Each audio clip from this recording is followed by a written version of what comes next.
Since when we're Right, I ready. think we've gotten everything settled, and I have had the barest amount of prep time, so we shall begin.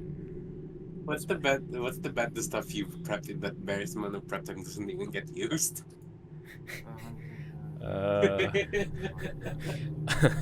Let's say 10 German bucks.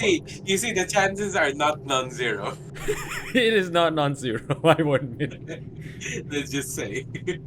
If we were to legitimately bet this, I think I would have lost this bet for every session so far. All right, I've got my stuff out. My sheet and character, not the other. Right, so we will start with Redro side first then. Okay, so Alright. to recap, do you all remember where you were? I cartwheel. Yes, Yeah. you were cartwheeling, but where were you cartwheeling? I don't know, in a room. This, I hate fighters so much. Big cave. Martial classes, man. Martial classes, am I right? Whoa. So to Ooh. recap, you have Sorry, gone underneath the seemingly Nah, they've got the best unsuspecting flavor. log cabin and have entered this sort of antiquated lab where So inside this forest, we found a cabin. And inside this cabin, we found a basement. And inside this basement, there was a well. And inside this well, there was a cave. Inside this cave, there was a room. Inside this Inside this there was a lot of room is a alchemy. modern. Is a and modern. now that lab. you say it like that, it's almost the Cabin in the Woods horror movie. Bro, how but how it's- deep does this shit go? Number. Yeah, deep I'd as like your to. mother? I'd like. Being an Earth genasi, I'd like to check the altitude or depth into the Earth we are at right now. You can, roughly. I'm not gonna tell you the exact distance because I can't be asked Yeah. to, and I didn't think of it. Yeah. But you're a damn well a ways down. Like if Damn. like a battlefield were to take place above you, it'd have to take a particularly big explosion for you to feel it. Other So, than that, you roughly, have no like- clue. Something like roughly 10 to 20 stories deep, something like that. How much is one story again? Is there an actual unit for story, or is that just how we count like floors? It depends. It's how we count floors because it depends on the country. On the building, right? Okay, just to give, I'm pretty sure we have the similarly shitty architecture, so I'm gonna count on our stories being rather similar. So I would say, yeah, around 20 stories deep. Yeah. Okay. Whoa. That's like Yeah, you took a around 80 skyscraper and you meters. stuck it down. Yeah. Exactly. You've gone down far. Okay, then let's take this seriously. How's the air circulation down here when we're in a Let's not talk presumably about deep that. cave? Let's not talk about that, please. We're gonna be talking about that. Do you know how many times I had to roll just to make sure my character don't die, even though it's dead? Funnily And enough, then- he would and be the then best die. character in a carbon dioxide cave. Yeah. Because you'd come back to life and have a refresh, and then Can Mel I and Mel survive my puts old age with this ability? dies, gets brought back to life half the age that you died. Whoa. Right. So Alright, you're then I'll in hit the those antiquated lab, and you have found a very, very unsettling research book. Melkaline has Oh, read shit, and explained researchers. most of it to you, while there are several sections which have been, well, censored or covered in black ink. And this book has been well protected. And the last thing before we left off was that you heard a sound echo through the inner doors of this lab. You know who am. Didn't one of us say that they were going on ahead to scout? I don't I remember. think that was me. I think that was me. Well, I don't okay. remember right. So Yeah. that was you then. Okay, I'm going up ahead to scout, and then I'm like, I look at What everyone with just what like what hmm? what is the shape of the room? Or, like, where are you forwarding or heading or no, exploring out to in the cave? The exit of this room. There's a doorway, right? Yes. So you came down this like you walked down like a bunch of really confusing like winding stairs to get to the bottom of this like, you know, floor area, and then you went through like a big set of doors, one of which was like thrown open, like collapsed down. Hmm. And now Yeah. that you're in this like antiquated lab, there's yet another similar looking set of doors at the opposite end of which you entered. Hmm. It is also open ajar. Both doors are I see, I see, I swung see. clean open. Okay. Right. All right. As you were saying, you were looking for stuff. I just lads. Does Redro say lads, or is that just me? Everyone, follow me. I'm scouting out ahead, and my pass without trace is still on, right? Because it's a cantrip. Well, doesn't matter if it's on or not. It's a cantrip. Are you talking about like your like harmless tremor? No. This is the ability I have to pass without trace as a cantrip, which gives a +10 to stealth mechanics wise. Removes any it silences the sound of footsteps and removes any traces of Yeah. footprints. Yeah, you can and cast stuff it like as a ritual if you wish. Is it a ritual? I remember it said ritual, not cantrip. that. Oh wait, yeah, hold on. Condition. Okay, yeah. I guess there's a ritual. Right. Yeah, I just want to pursue this thing. I want to pursue this thing. Obviously, everyone else. I've told everyone else to follow on that. I just want to start pursuing this thing. Okay, so Redro, I you want the others to.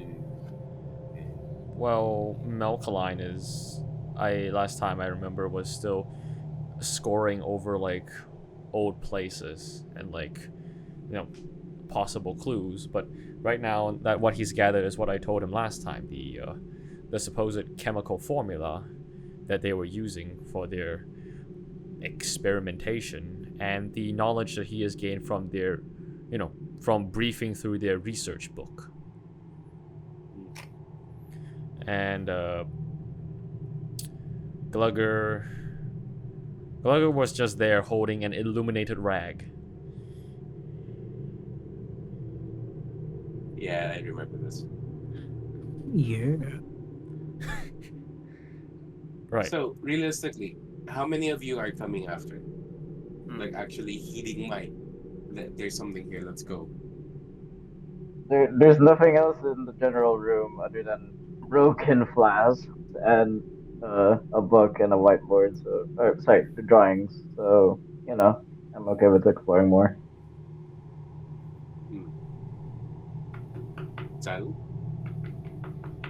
Or are you still card reading? Can I roll for that again?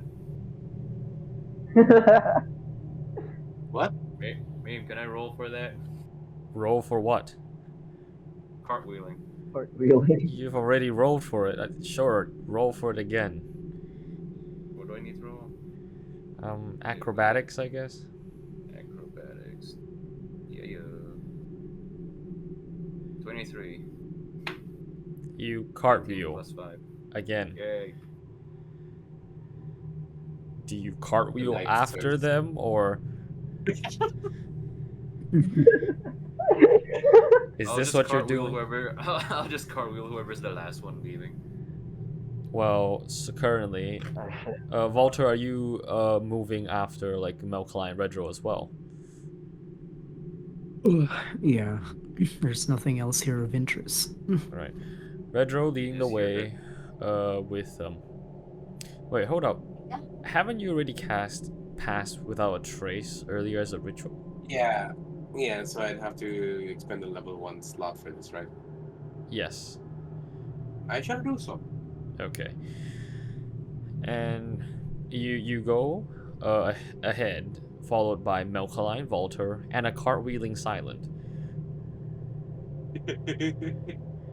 You walk/cartwheel your way across the room to the other set of doors, where you notice ominously that there are chains lying on the ground, which presumably used to lock these doors.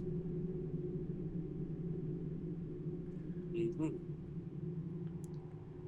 You are now standing at the entrance. Can light be illuminated out from Pass Without a Trace? So, the flavor text of Pass Without a Trace is that a veil of shadow and silence radiates from you. So, probably not. Okay. Right, so currently you cannot shine a light through the light is being contained around you right now from Valtr's illuminated rag. So you cannot peer into what this dark room has. Well, But you no. no longer hear any sounds. The range of Pass Without Trace is 30 feet. So Oh. within that 30 feet bubble, we would still be able to see the light. We just can't see past it Okay, because it's that's just fair. Beyond the doorway, you see that it is some sort of experiment room. You see that there are some glass tubes holding, you know, glass tubes used for holding specimens lined throughout the walls. Do you enter the room? Yes. Your party enters the room, and inside you see that it is filled, lined up wall to wall with just even more glass tubes. And in these glass tubes, you see various creations. Some just look like regular plants, with strange variation in color. Some are plants, but instead of flowers, they have hands sticking out of them. And some What, you, like you human imagine hands? if all the petals of the flower were replaced with fingers, and the palm of the hand was the center of the flower. Right. So, like, not in the hand shape, but it's like the base palm and then just fingers sticking out in radially. Yes, although there are also some that have used the entire hand as petals each. So it's like 5 hands lining with each other, like with the butt of their palms contacting. Some are like that. And most of them seem to be, well, inactive or dead. This facility doesn't seem to be operating anymore. The glass tubes don't seem to be maintaining the correct, proper environment for their specimens. Yeah, there's no air filtration going on into the water of these glass tubes, right? Exactly. Yeah. And Melkaline, as you walk by, you notice that some of the experimentations match the pictures that you've read. Oh, I mean, pictures or illustrations you've seen in the research book you found. You can also see that on some of the glass tubes, or actually on several of them, have been marked with the words failure or unsuccessful. Oh, wait. Just as a preliminary, I scroll through the pages and look for anything that indicates a success among the experimentations. You go back to the later pages that you saw last time, and you are pretty confident that they have succeeded in creating what they deem to be perfect specimens. But clearly, none of the illustrations here are the so-called perfect specimen. In fact, you can't find a picture of the so-called perfect specimens in the book.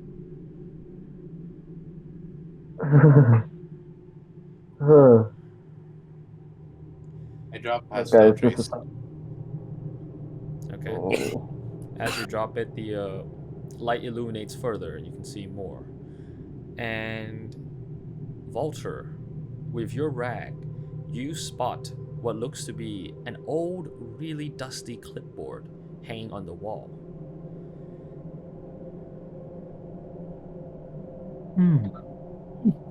Can I approach it? You may. Well, shining rag over it. You approach the clipboard and, after shaking a little bit of dust off of it, you can see faint writing. It looks like it is the clipboard for the lab, logging what happens to it and who comes in and who goes out.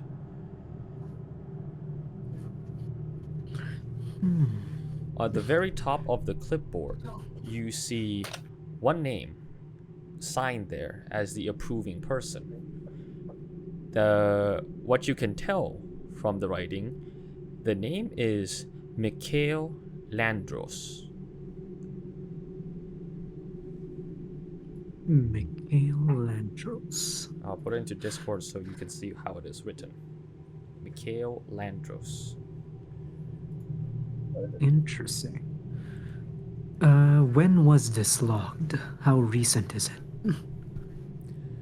Well, it was during the time when they were still, using the lab and it wasn't abandoned. And the part about the date is badly smushed and covered in dust. But you can definitely tell from the edges that it is nowhere near any time period that you're currently in. As previously discussed, this is antiquated stuff.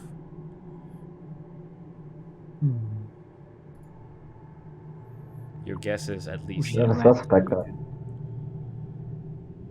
You look down the list, Valtr, and a lot of the entry logs, pretty much most of them has been lost to time. This clipboard wasn't exactly preserved well. But what you do see is that a lot of the entries in this facility along the clipboard were also Mikhail Landros.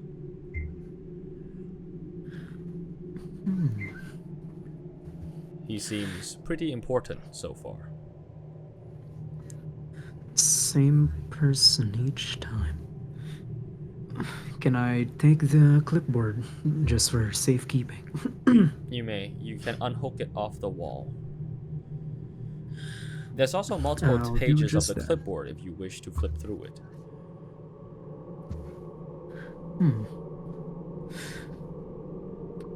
Sure, I'll flip through it. I look back through the room at Silent. What is he doing? I'll just say he's doing a handstand. He's here. Let him speak. Well, like Alright, was it what Mew said. Okay. I told you. Alright, wasn't Silent's helmet like illuminated? Yes. So he's like If a his floor helmet's lamp. illuminated, if his helmet's illuminated, your rag wasn't, because you're illuminating it with your light cantrip. Ah, yeah. Oh, that's a good point. Alright, no illuminated rag. That's a mistake on my part. Right. As you flip through the clipboard, you see something that Melkaline told you about. You see the word perfect on one of the logs.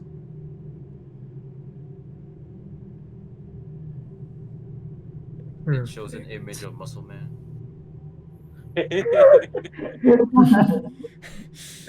You know who You know who else is perfect?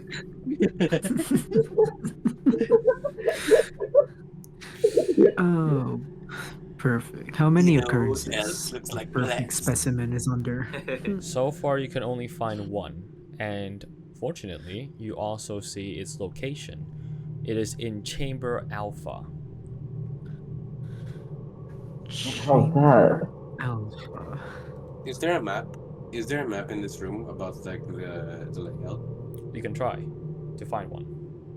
Okay, I tried to find one. I cast guidance on myself. Okay. Oh. You can roll for perception.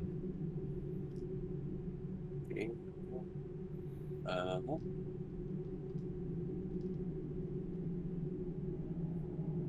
Mm. Oh, not 20. I was squinting looking at my bonus, and then I looked down at my dice, and it's not 20 anyways. Okay, so It would have been 27 though. Yeah. okay, 27. That's good. You see everything, and on there are basically three, like, walkways out of this first chamber you're in: left, center, and right. And on the center pathway, on the wall, you see covered in a lot of dust a faint map. You look at it, and you see the layout of the lab. From what you can tell from the really faded traces, you are in Chamber Gamma. Chamber of Secrets. And it looks like Chamber Gamma is split into 4 parts: Gamma 1, Gamma 2, Gamma 3, and Gamma 4. You are currently in Gamma 1. It goes in like a ring roundabout. So from the map, if you were to walk out the right tunnel, you would go to Gamma 2, and if you continue going right from Gamma 2, you'd go to Gamma 3, Gamma 4, and then out of Gamma 4, you'd come back here to Gamma 1. Going straight ahead, you will enter what looks like to be the second ring, Beta, and the pattern repeats: Beta 1, Beta 2, Beta 3, Beta 4. And at the very middle, a sizable circular chamber is labeled Alpha.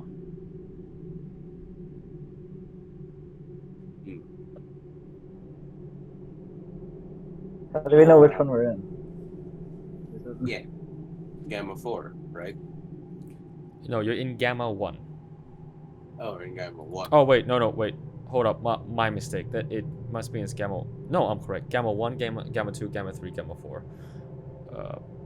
I forgot to draw you something for this, actually. It's okay. So, Cool. do we have to go around in order to get to the beta ring? You can just take the pathway straight here. Wait, hold up. Bless you. Bless you. Bless you. Bless me, guys.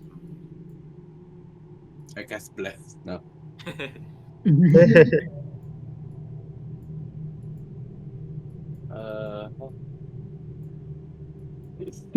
Yeah, I mean. Wait. The picture's almost done. Wait.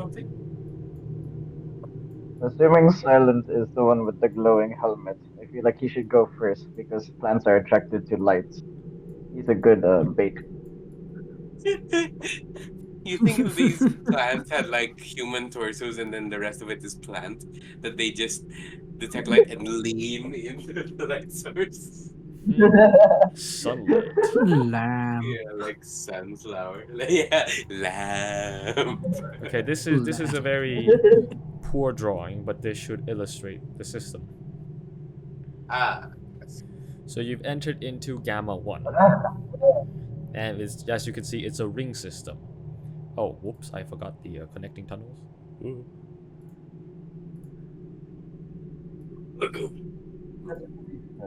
Oh my gosh. So it's got a weird So there's structure. If we assume every instance of beta is a pair of electrons and every instance of gamma is also a pair of Well, you would be correct Okay, in for this- understanding that it would be orbital electrons, but that model's outdated. it is. Right. For the so- sake of suspense, I think we should leave center for last in case it's a final boss. Right. I run towards the center.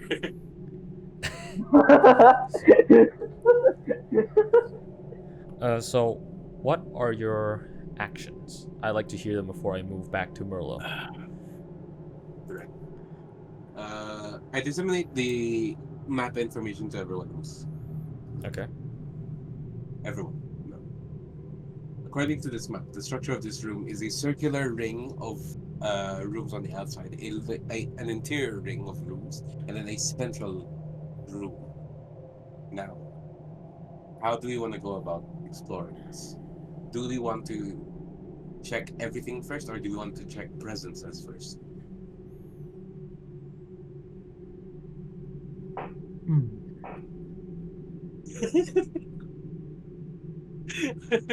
You see, there's a lot of ground to cover. There's a lot of ground to cover. But what I'm asking is, do you want to make sure that there aren't people or things here first? Or do you want to try slowly looting stuff along the way and examining stuff along the way? Because we can either do feel a like sweep of slowly. every room. Slowly.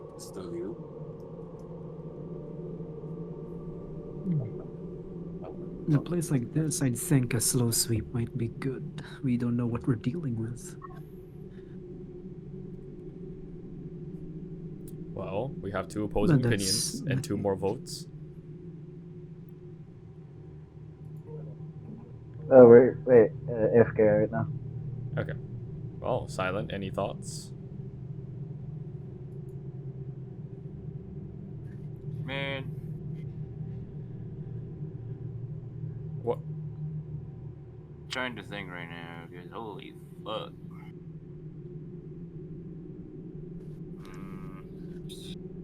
I like the idea of looting, but I want to see who might be down here. Can I? Oh wait, no, my helmet. Wait, is it just my helmet or is my entire armor glowing? Because Only your someone helmet. can't. Okay, back. My Okay. brother should be back in a minute. Yeah. Damn it! Yes. Who placed this? Who made my helmet shiny? I would have like sneaked away from the group. Well, there's only one person. Valtr, Just Valtr, do not let up the light. No, it's so that he has dark vision. Yes, correct. What room are we in? You're in Gamma 1. Gamma 1. Gamma. I assume y'all know Greek letters? Yeah. Where's the Greek? I speak Greek. It's basically the Y looking thing. That's just Gamma. That's Greek. That's You how you don't write look like Gamma a on the femboy. filters. Yeah, a lot of Greek letters look similar to English ones, so it's a pain in the ass. Yeah, there's a reason for it though. Since we're at Gamma 1. Can I cartwheel?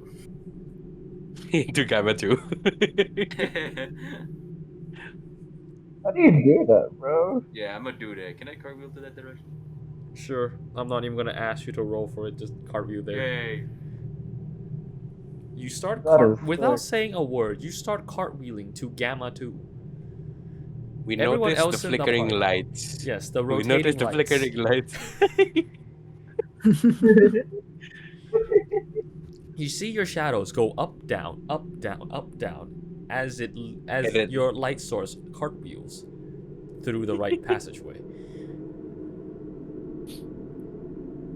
Look, just logically speaking, the only thing that would be down here is probably one of those plant homunculi. And if that's the case, I feel like we should learn more about, what's around here before we actually encounter it. Because we might, It's like a you know, you what, problem.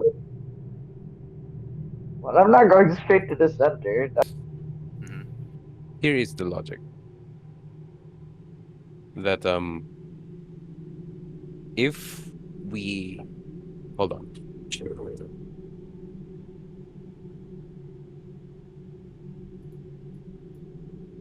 I've been tearing this shit apart for the past few minutes in our session. Why? They have the line that you can cut on. Okay. Right. Since it's getting a little bit unstable, we're just going to swap back to Merlo's part Yeah, first then. let's swap to Merlo's. Let's see how he's handling the situation. All right. So, why do you sound nervous when you said handling the situation? What's wrong? Yeah, what's What wrong? the fuck am I supposed to I have full handle? trust on you. Huh? Little brother, am I on? Is it on speaker? No. Right. What So, speaker? Never mind. so here's the logic. Here's No, the no, no, logic. sorry. Sorry. We saw you were gone, so we swapped back to. We're about to start Merlo's Okay. part. Okay, that's fine. That's fine. Go. Okay. So that the link I sent is the music for Silence. I mean, like Redro's part, right? Merlo, you might consider wanting to listen to this now. It's Doom music. Oh, damn. Yeah, dude. To recap, Yeah. you have just escaped the so-called plant zombies that you and Watson have dispatched off in the tunnel. And upon exiting, Crazy lady. you are now hiding behind the well, and there are other plant zombies wandering about, and there are fires rising from different parts of town.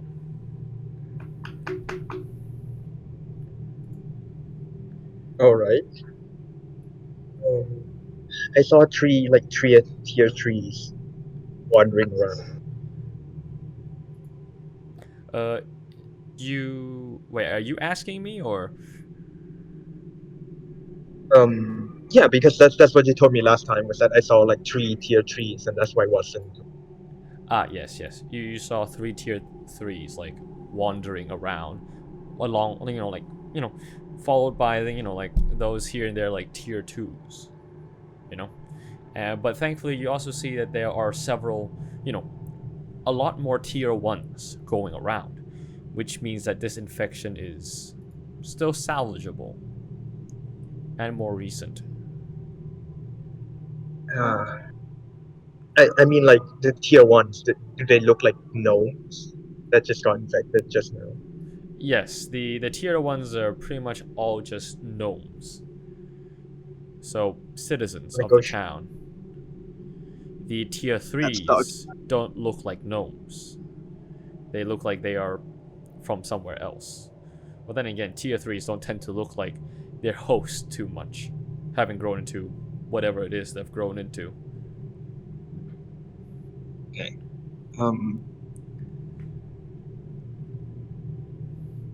Watson, on a scale of 1 to 10, how good are you at climbing? Well, I'd say fair enough, sir, although I'm not really an experienced climber. Why, sir? Do you have a ranged weapon with you? No, sir. Unless you count a bottle of oil and a match? Can you throw daggers? I think so, sir. Okay, fuck. Okay, I'm talking to a DM right now. God, the tune music is kicking in so hard. My plan would be to just go get high ground and then shoot down at the tier 3s. Right. Actually, Watson doesn't have to come with me. He can go organize the town guard, the defense, and I'll just be Overwatch.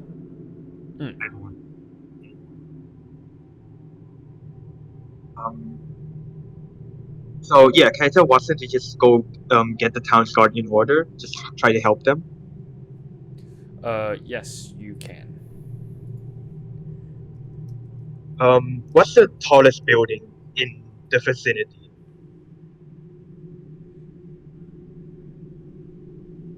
The tallest building in the facility.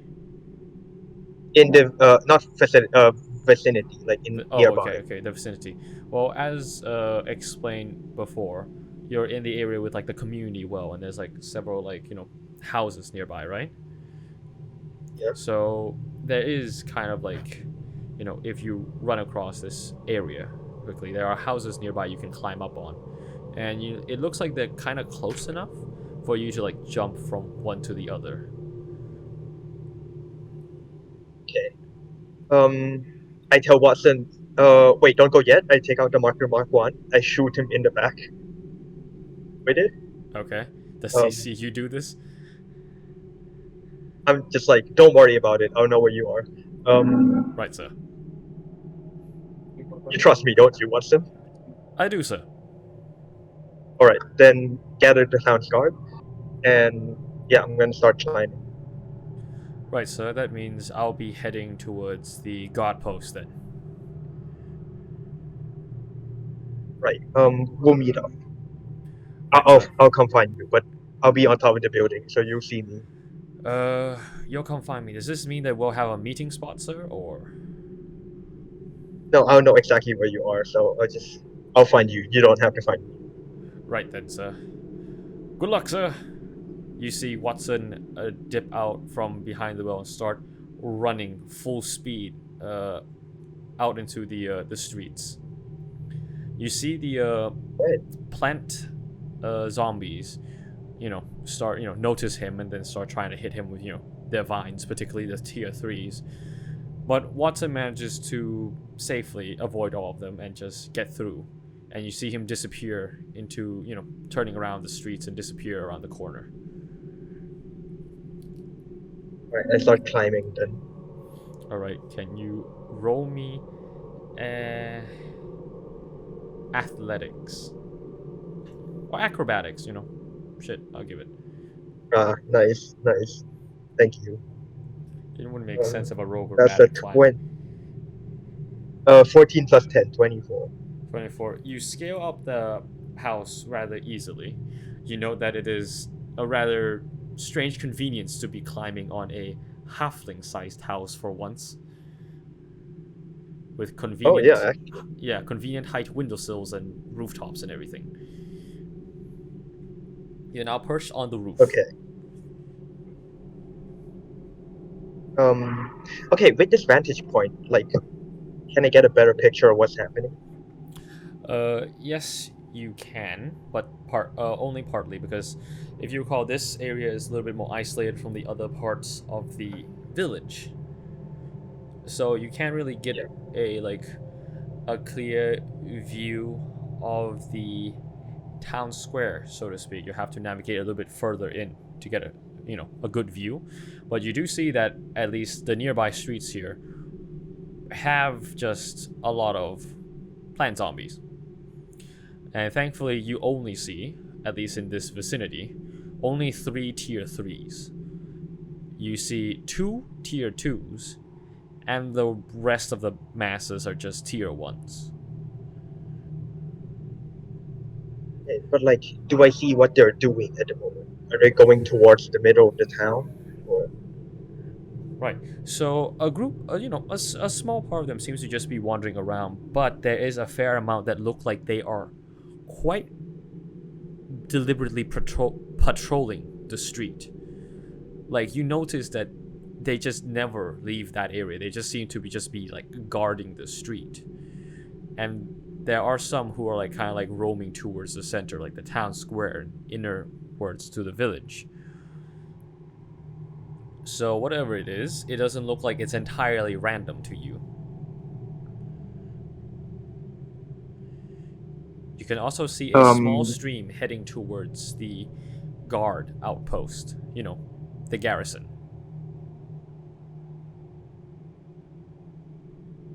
DM. Yes.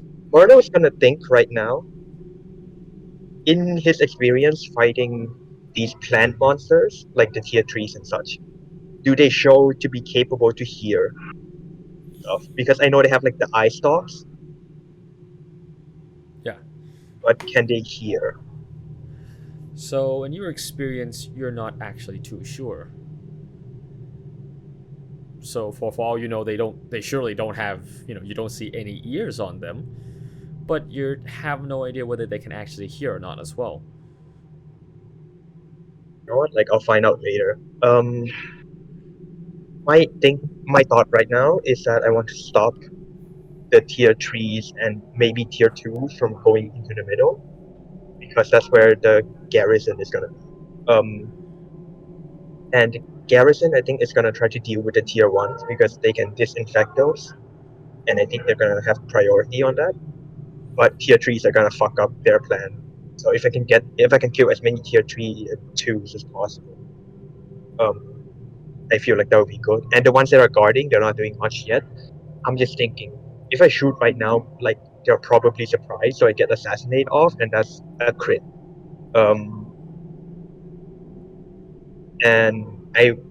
But like, if they hear the gun, then maybe my cover is blown, and then I'll have to like, it'll be hard. Right. The 3 tier 3s, for your information, seem to be standing somewhat like they're like a distance away from each other, but they're like within seeing distance of each other. You notice that they form like kind of like a tri-guard towards this, well area that you've exited out from.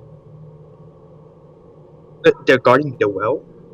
Not so much the well, but from your intuition, probably the area you just came out of, the catacombs.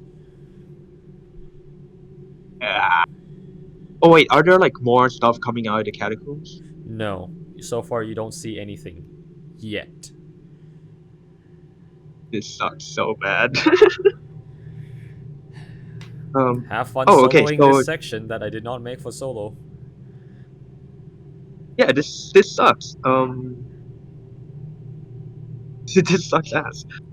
Because I'm just on the building, I can start shooting at them. But actually, the music does fit. This is like a fucking zombie. Actually, you know what? I have the fucking mobile feed. I'll use it to the best of my ability. Alright. It's really good in a zombie situation. No opportunity attacks, but so let's see.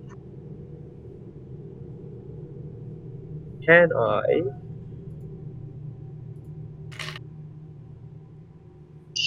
I just want to fucking just shoot one of the tier 3, see what happens, Like, I can't just sit here and think forever. Yeah, I'll just shoot one of them. Is that alright? Yep, go ahead. You have clear shots on all 3. Advantage? You do. This is the ultimate sneak advantage. This is like the sniper's post. Yeah. Okay, yeah. Oh wait, I get my fucking feat that I never get to use. The feat you gave me. Which is? The reliability, I get a +3. Ah, because why again?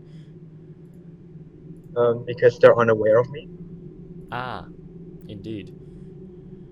Yes, you can use it. Yeah, also I have assassinate, so if I hit, it's an insta crit. You read that. You have advantage on attack rolls against any creature that hasn't taken a turn in combat yet. In addition, if you score a hit, it's... Yep.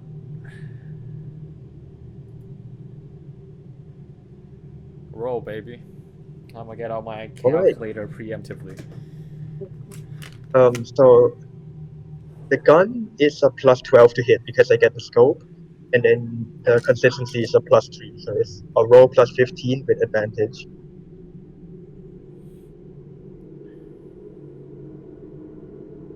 That's a 33. 18 +15. Yeah, you crit. I crit like 5 times there, but okay. Relax, buddy. You haven't gained the over crit perk yet. Soon, TM. Oh, now that you mention it. Okay, so that is 3d12s. There's a different map for this. Okay, 3d12 plus 4. I'm gonna re-roll one of those because I got a 2. Jesus Christ, these are bad rolls, dude. I got a 6, a 3, and a 2. I'm gonna re-roll the 2. So it's 13 first. 13. So I re-roll to a 4. So that's 17. Okay, 17. And then sneak attack is 4d6, so I'm gonna add 8d6 to that. That's 28. 28. That's it. Okay. So you do 17 plus 28 damage. So 45 damage. So which one? I understand this image might be a little bit hard for you to imagine, but like you're on like the left rooftop, right? And you're looking down towards like, let's say, the center of like the street, you know, that like exits out directly from the well area, right? And there's like 3 tiers there standing guard, and there's like, you know, the one nearest to you, which is like, we'll say the leftmost one, the middle one, and then the rightmost one. Like, do you shoot the one nearest to you, or like which one? Yeah, let's go for the one nearest. Okay. So your bullet goes straight and hits the one nearest to you right in the head. I assume that's where you were aiming. Actually, like, can I see weak points? No, on tier 3, there's no more weak points, right? Well, yes. You last time you had to break through their shell and then like kill them internally. Yeah, then I'll go for the head then. Right. You shoot and bang, it goes on their head, and you can see that there are splinters flying out, like exploding from that area. And you see that it is rather hurt. You know, like you can see some sap coming out, and you can see now through your scope the green flesh of it. It staggers a little bit, and then, you know, starts looking around. You see all its eyeballs start scanning the area, trying to find what did it. And it seems to kind of like, you see it growling or something, but it must have done something, because the other two start looking around their eyeballs as well. Bonus action hide? Sure. Do I roll stealth? Yes. Alright. You will be contesting their searching. That's 10 plus 11, 21. Wow. You've managed...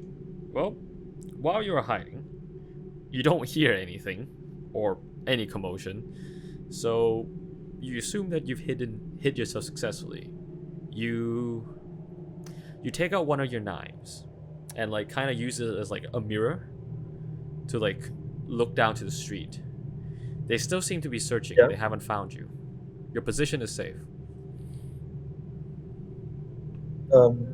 So they can't hear, is what I gather, because if they heard, they would have just heard my gun. Just be like, oh, he's over there. Maybe they can, but not well. But at the very least, you know that they're hearing. You know, whether it exists or not, it's definitely not on the same level as a normal standard being like you. Okay, but how about the tier 2 and tier 1s? Did they react? Still looking through your knife, you go, you start scanning with your knife again, and you see the tier 2s are a little bit more agitated and start, searching a little bit more aggressively, but nothing much, while the tier 1s just do not give a single fuck. They're just vibing. They're just quite literally vibing. They do not care. Alright. Do I get to take another turn? Just keep going? Yeah. There's technically not really turns to this. This is not the traditional combat. This is what we'll call the free roam experience. Free open world experience. Open world. Okay, so I shot one, it didn't go down, right? No. Motherfucker. Can I just keep shooting? Can I just keep shooting and keep hiding? And well, I do want to move from building to building. But like if they don't see me yet, then I'll just save it. Um, shooting. You're gonna make me keep doing math, DM. Keep rolling dice. I don't know. It's up to you. This is your situation. You check your, you know, off in the corner of your eye. You know, like you see your mark. You know, your tracker. You see that at this point that Watson has made it halfway through the place, and you feel like he's, you know, he's only got like another halfway distance until he's back to the town, you know, town garrison. So he's making good progress, but he seems to have slowed down somewhat right now. Can't do anything about that. I'm just gonna shoot again. I mean, it's not very creative, but I'll go for the same one. Fuck it. Now here's the question, DM. I don't get assassinate because it's not surprise anymore. Like it's being attacked. Yes, but you still get marksman's consistency because it still doesn't know you're there. Okay. Or then you may want to rephrase that, because unaware of your presence like kind of implies that, even if it knows that you're there but doesn't know your exact location, it won't go off. We can do that later. Wait. Now you say it. Oh yeah, no, you're right. You don't get this. Nice. Right. Talk myself out of a +3. Smart me. Okay, I'll go for it. I still get advantage because that's how stealth works, right? Yes. Regrettably, it's called the principle.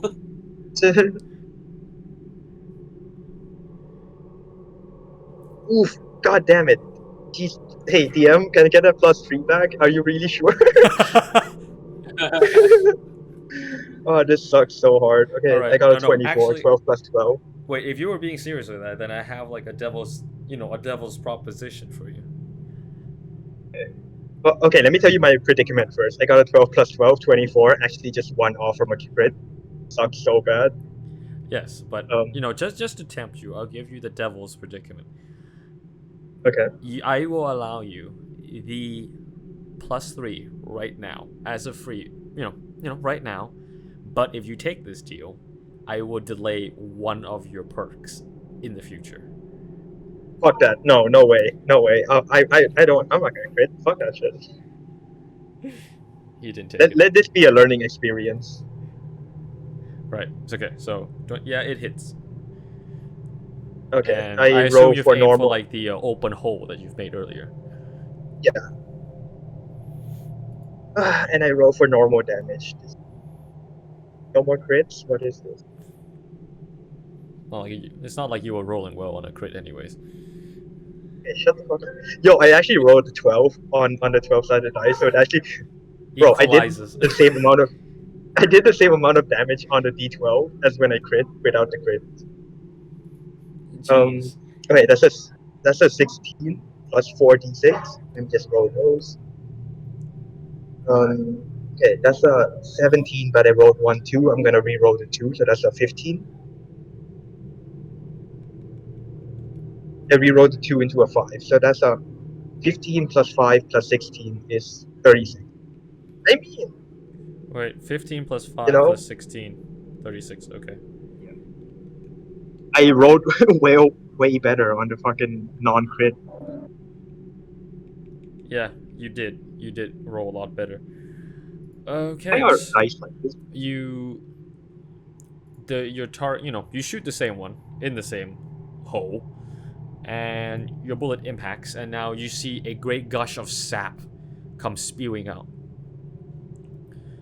And this time it is visibly staggering, because since you shot it inside, it takes...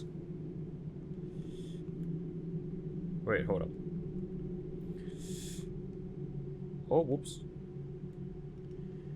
You deal 47 damage to the thing from shooting it inside the head. And hold on. Merlo just sees the fucking damage numbers come like float up from the fucking TF2, hole. like the TF2 damage numbers. Ting! Critical hit.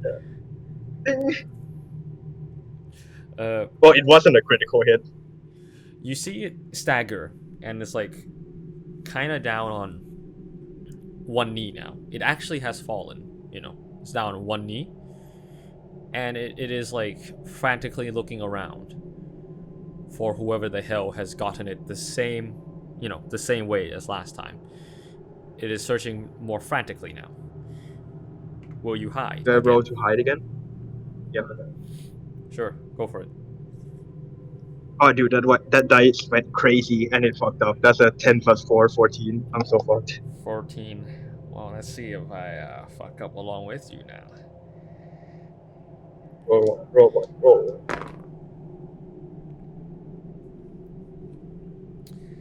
Oh, my boy. I got a 19, 19, 11. Oh.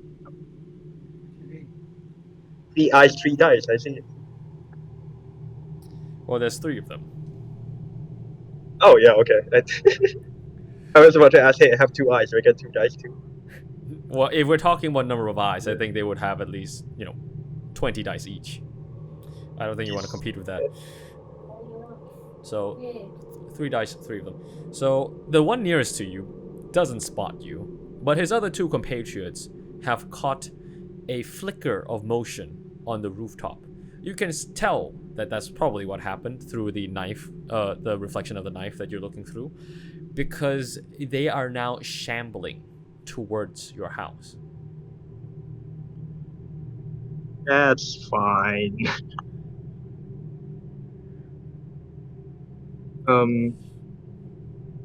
Look, DM, if you don't say anything against him, I'm just gonna shoot the same guy again. Just get him down.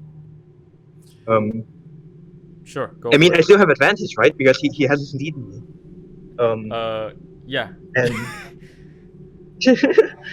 and they are somehow unable to communicate because they are dumbasses. Well, it's not really about the communication. This guy, who you've tried, pretty much blown out half its brain, or you assume to be its brain, is currently reeling. Like it's in a stagger state. In the soul's terminology, you've poise broken him.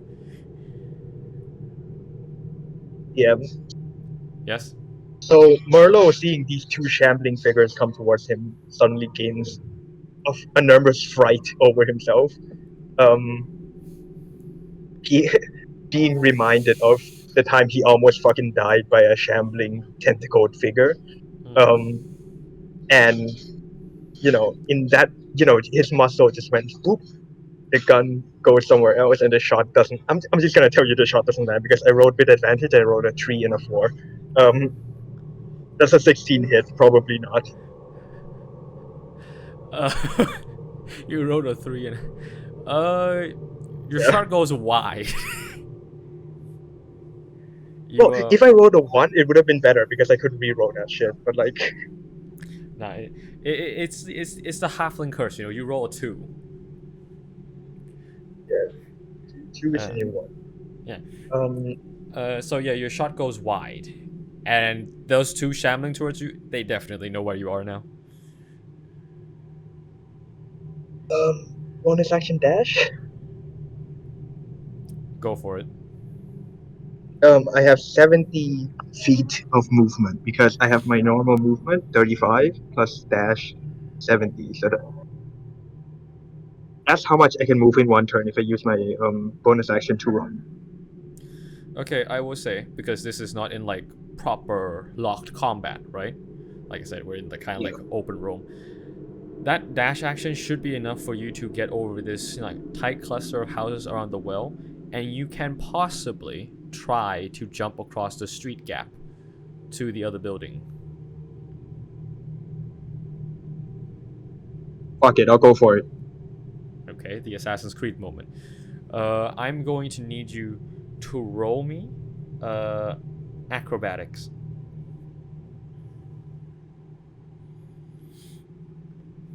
It almost landed on 20, but it's a 14 plus 10, 24. 24. Okay. You quickly, dash across the rooftops. And as you near the edge, you leap across the street gap, and you manage to like land by like grabbing onto the windowsill of the side of the building. It kind of creaks a little, but it stays firm, solid, and you scramble upwards quickly onto the roof of the other building. Just in time for you to hear several whizzing shots as you hear impact to the side of the building.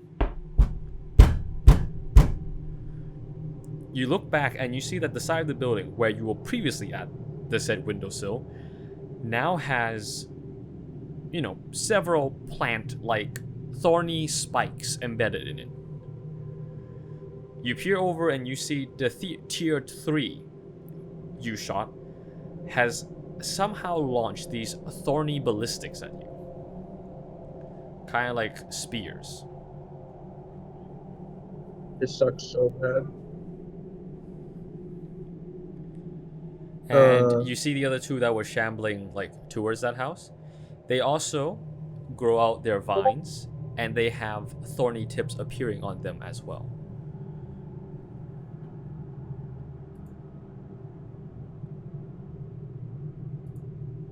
I am asking myself at this moment, why the fuck did I do this? What? Do I still go? Yeah. Oh yeah, and you now have a lot more space now. Where were you running to? You're like now like on like the inner, like the more inner part of the town. Here, you can get a view of the town square. Oh yeah. Let me get a look at everything. Yeah, as you run inner, further in, right, to kind of like the corner of a building where it's like the street turns and it's like alongside the town square now and everything. You see the town square has like all the stalls have been overturned and set up into like some sort of makeshift barricade, and you see a couple of like, you know, gnome soldiers in there along with like a ton of, you know, like a group of civilians just in there, and they seem to be treating, you know, like burning away like the plant and like is getting as many like, you know, infection like tier 1 citizens as possible. But you notice that they are having a large amount of trouble, and that their barricade is slowly being broken by one tier 3 creature. This one doesn't seem like the ones you've seen before too. He's got like a wooden axe. Like one of his arms is like bigger and longer, and it looks like it's really good at cleaving through things. I mean, this is where I should have been at the beginning. Damn, this seems like a much more important job than just shooting 3 fucking guards. But all right. You know, I can make up for lost time. I take out my gun and I fucking shoot them. Hold on. Oh. Ahead further, you also see the town hall, if you recall. The doors of the town hall are tightly shut, and it looks like they are trying to break in. There is once again mayor, one. Right? Yeah, the mayor's place. And once again, you notice that there is also another tier 3 there, and a bunch of, you know, like tier 1 and like, you know, 2 tier 2s. And the mayor died. That's fine. And on the other side of this, you can your marker, you know, you look at your marker again, and it notifies that that Watson is now moving in a circle somewhere. You move over across the building's rooftop, and you see the town garrison. You get a look at the town garrison, and you see some guards are now mounting some sort of offensive while dragging away like tier 1 infectees to be rescued. Fortunately, it seems like they actually have the apothecary members with them, who are currently busy, you know, treating the infected inside the garrison. It seems to be a system of knocking as many and tripping as many of them over, dragging one tier 1 in, and just, you know, quickly burning it off and dragging them inside the town garrison. You see Watson down there, dueling a tier 3 actually. He seems to be doing pretty well, but you notice that there are 2 more tier 3s shambling down the street towards the garrison as well. Not to mention your, previous 3 pissed off tier 3s. And that's the situation as of now. Okay. Let me tell you my thoughts. Fuck the mayor, he can eat shit. Okay. Nobody ain't got time for that. The big tier 3 that's attacking the civilians, I do want to take care of that. Okay, because here's the thought, right? If the mayor died, that's okay. That'll make infiltrating the town actually easier. And so I want the civilians to see me as some kind of hero. I'm trying to. Okay. So, I'm gonna try to look at an opportunity to try to lead them away. Right. If this dude has an axe, probably. I'm just spitballing here. Probably no range attacks. Probably safe with me. I am going to give you time to plan this while I swap back to the other side. The movie Yeah, transition okay. happens. We cut back to the Redro group. Hello, Redro gang. Are you alive? Yep. Whoa, Family Guy transition. Do not Imagine say that family. technique. Right. So, what was your plan last time? What do y'all decide to do? Yeah, they're gonna. The others are going to start slowly investigate everything. I'm just gonna start running. I'm gonna wait. Silent. You wanna do a quick sweep of everything, so that we What do can you buy mean? these I guys. already went ahead, bro. Good Good boy. And I follow right behind Silent, as we do. So the plan. So my plan is sweep of the outer gamma ring. If it's clear, sweep the inner beta ring. If it's clear, go into the alpha room. All right. Let's say during the time that I was doing Merlo's part, you've successfully sweeped Gamma Ring. Yep. Gamma Ring contains nothing particularly fancy, just mostly dead specimens. From your understanding at this point, Gamma Ring. Yes, Gamma Ring is probably the lowest priority ring. So this is mainly Melkaline and Valtr's thinking, because they are kind of scientists in your party. Nerd. Gamma Ring is lowest priority, as you can tell. Mainly just thrown away experiments or just specimens just kept around, just tested and stuff. So all of you are now breaching in towards Beta Ring. Now in Beta Ring, you can definitely notice the shift. The equipment, the glass tubes and everything in Beta Ring seem to be fancier, more protective, as if the specimens in Beta Ring are just more important and should be kept alive more. Yeah. In fact, as you go through Beta Ring, Melkaline, you notice that one of the tubes is still active.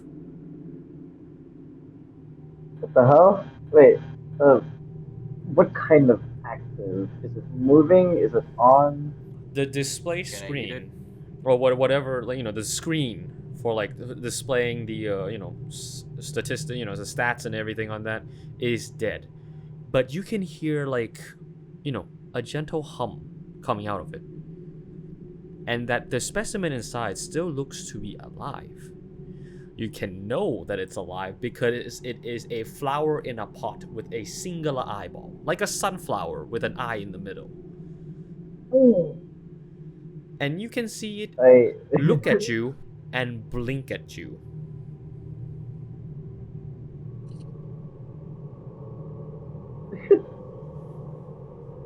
I slowly move closer towards the glass pipe or the glass, you know, it just Yeah. slowly moves closer towards the stuff. I tap on the glass like a ping ping ping. It blinks back again. So actually no, guys, you might want to look at us. Your I look party away. converges at the specimen, except Silent, apparently, who has looked away. But wait, is there anyone holding a torch currently? Silent is your only light I'm- source. No,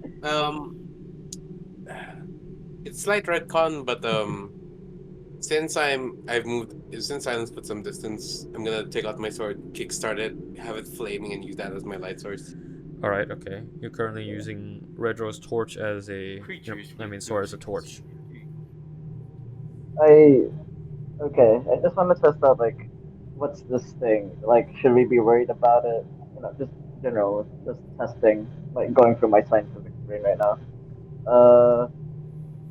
Can I go back to the book and like see if there's anything about the specific it's flowers? Yeah, you started just making an alien over here. So, oh, jeez. Oh, whoa,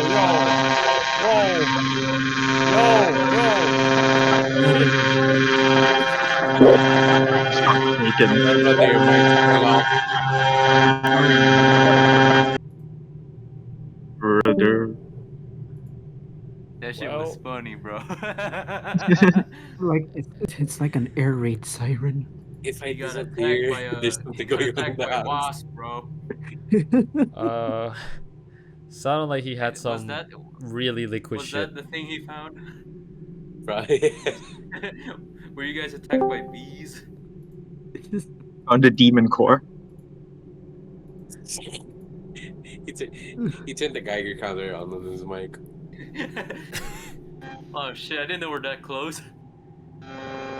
Oh hell no. Yikes.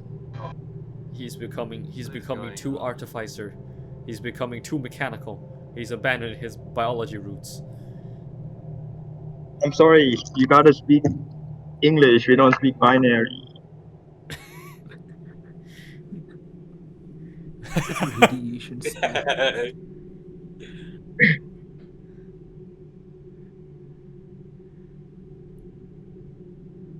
Okay, so Right. Something's Well, we'll popping hand up it over to the on other the- scientist, Valtr. For now. well, scientist 1 is down, and scientist 2, it's your turn. Oh gosh.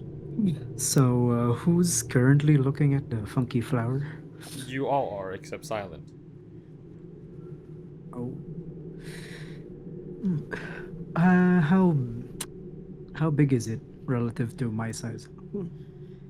Well, it's like a standard sunflower, so it's like your height-ish, like shorter than you because you're pretty big guy. So I'd say it reaches up to somewhere around your chest, like your clavicle.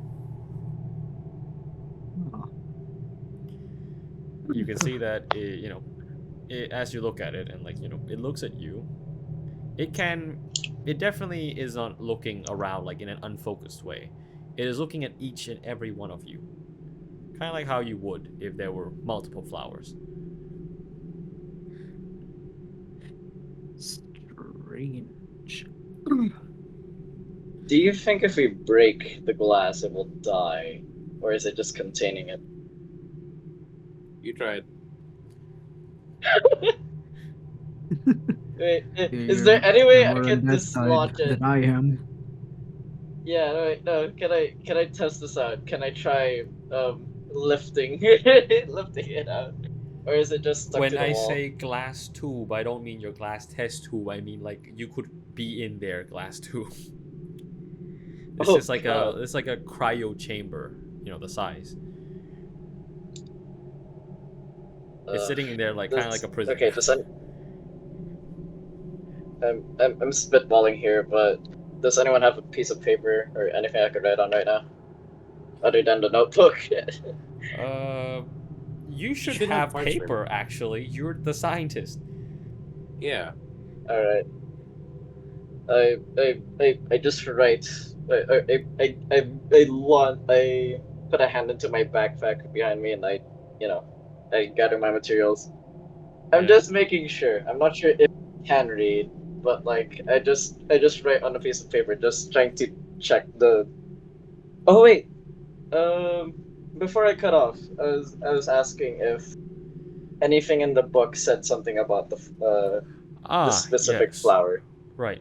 So no, it does not say anything about this specific flower, but you do see several entries in the book about, growing eyeballs on flowers. Hmm. This seems to be Is it just one of them. Is it just?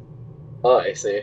Wait, it has its own brain. It's scientifics, but does it have intelligence You're or not some sure. level of it?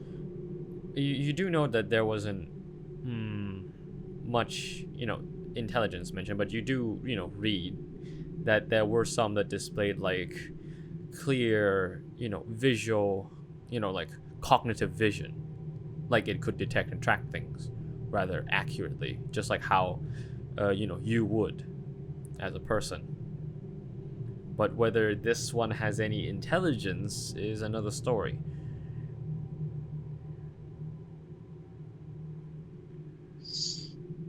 Hmm. But it doesn't have any other limbs. Wait. Is it like attached to the floor? Just making sure before I do something It's crazy. in a pot. Okay. Please don't die. Do you guys know a safe way to break the glass without killing the thing? This seems interesting and I want to keep it. I Is it wish to what- tackle the. No! I want my creepy flower. I want to tackle that flower. So The flower is from this DD. thing alive? Does this thing look like alive because it's submerged in water? It's not in water. It just quite Oh, it's in literally a pot. imagine like a glass chamber with a potted sunflower with an eye sitting inside. Like if you open this glass chamber somehow, you could probably just pick up the pot and just go. Look, Okay. my idea is that I could just melt it away with my gloves, melt the glass away. But I'm also Yeah, melt the worried glass about. away. I'm worried about like increasing the temperature inside, and then I'll die. But I'm not sure if it's that sensitive. I'm going to cast spare the dying. Okay, On the okay, plant. okay. Wait. Okay, I'm going to help you roleplay right now, imparting part of DM brain to you, my dear Melkaline. Okay. As a chemist, one key thing: when you heat a test tube, you should never let it touch water because it will create a fault line due to the temperature difference. Knowing this because you are an intelligent biologist / chemist, you can take some water. Get ready some water. Use something to heat a section of the glass. Doesn't have to be that big. Maybe the size of your hand. And then throw water on it. Or just pour water. And then it creates a fault line. I see. Yes. And then you can gently kind of break open the glass. This is your, at least, the idea that you would have right now in breaking it. You don't know what material this glass is made of, so you frankly don't know how heat resistant it is.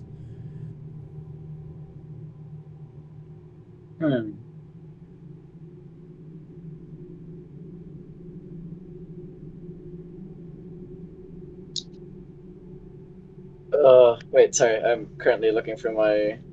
Alternatively, you can also just inventory. blow up the glass chamber.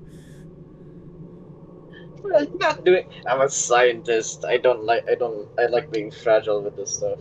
You know what? I just throw I throw one of my vials at it. Actually, before you do that, would you like to ask Valtr for assistance? Oh yeah. Valtr, do you have anything in particular? He may be alone, but he's engaged actively in combat. And we're here trying to figure out how to take home a monster plan. I go into entering beta. Oh boy. Okay, so Valtr, Gosh. you're more of the physicist here, and also like the tinkerer. So I will let you roll investigation in order to figure out, like, is there perhaps a different way of doing this? Gotcha. Let me just pull up the old dice roller. Oh, they changed it. It's a 19. 19. Yep. All right. So you start looking around, and once again, this shit old. Like, the tech here is definitely very well made, but it is also very old school. You remember that there were certain failsafes in order to, like, kind of like, you know, lift up the glass tube. But you're searching for it in the wires, and then you finally see it, a panel that you're pretty sure is the, like, control panel. Like, if you were to, like, bypass, like, not having to use the interface, just access it using this panel. Using your mechanical tools, you ply off the old, dusty plate. You unscrew everything off, and you see that there are several, like, switches and controls there, kind of like a fuse box. But you notice that this one is definitely custom made. It does not have an emergency release for the plant specimen. In fact, from what you can tell, if all else fails and everything is doomed, this thing is bound to never open. You also see a switch inside that is labeled quite clearly in Dwarven: Purge. If you want to keep the planet alive, you're pretty sure you do not flip this switch. Yeah, we're not flipping that. I look towards Silent. You got that? That ceiling looks nice. Alternatively, we could always throw Silent at the glass. I'd assume that he's very sturdy. What makes you assume If you I launch- was? If we launch him at a sufficient velocity. This is not going great. What the hell I'm are getting you too boys pissed. talking about over there? I'm getting too pissed at this. DM, may I cast acid splash on the glass? No, don't. Let me tackle it. Okay, you can, but let me remind you that glass is just does not get melted by acid. Oh shit! Let me tackle it, God boys. damn it! Can I tackle it? Man, y'all I will decide on ring this. you of water. I will ring you of water and break this glass myself. Damn, what's this glass tube? Bro, Is it just throw me. another? Is it just another glass tube? It looks like the Or glass is it like tube a from us. terrarium? Bloggers, Or is throw my Or ass is it at like it. a small terrarium or something? It's the glass that you would find in, like, the Resident Evil, like, glass panels. What would just Man, call we it? can break it. Bloggers, send me.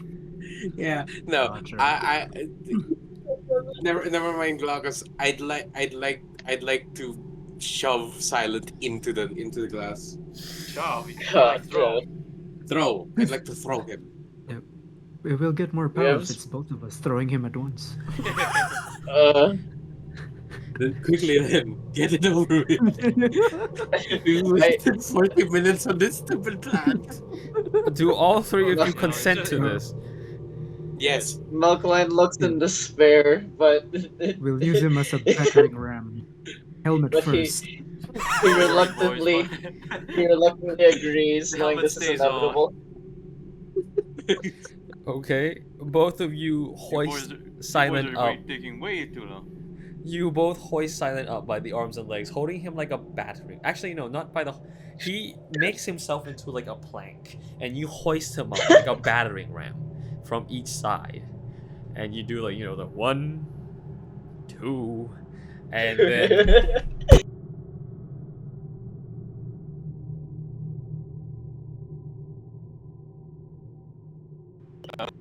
I slammed the table so hard, disconnected my microphone. I'll That need you means to we hit roll it me hard. a strength check. Word. Wait, do I need to roll for that? No, you need to roll me a What does- constitution. Word. Wait, I was about to ask, what does he have to roll in order to make sure he doesn't have glass shards lodged into his skull? Both of us are gonna roll strength checks. I Yes, got you and 18. Redro. 17 I plus got- 1. I got nat 20. Redro. Oh god. I'm using inspiration to reroll. Hold on. God damn it. No, I don't have inspiration. Well, shit. Oh. I'm not wasting heroism on this. Oh no, it's a strength. Okay, 13. 10 plus 3. Okay. 13. So while Redro exercises somewhat a moderate amount of control over the battering, Valtr does not. With the majority of the force being Valtr just wholeheartedly slamming his comrade Silent into the glass tube, and with Silent being so determined, you make a hole by smashing him through until his shoulders. And he's just poking in through the glass chamber up to his shoulders. And he's just sticking in there with a glowing helmet. Silent, you look up from your supposed battering ram position, and you come basically face to face with the so-called sunflower eye as it looks at you and blinks. I blink. I wink at it. It blinks back at you, unfazed. Does anyone have Redro? Ah, Do you by any chance being the warlock in the not the warlock? Wait, are you the warlock? No, he's a cleric. no. There. Our warlocks of Oh, cleric. not here You right now. being the cleric in this group, do you have speak with plants by any chance?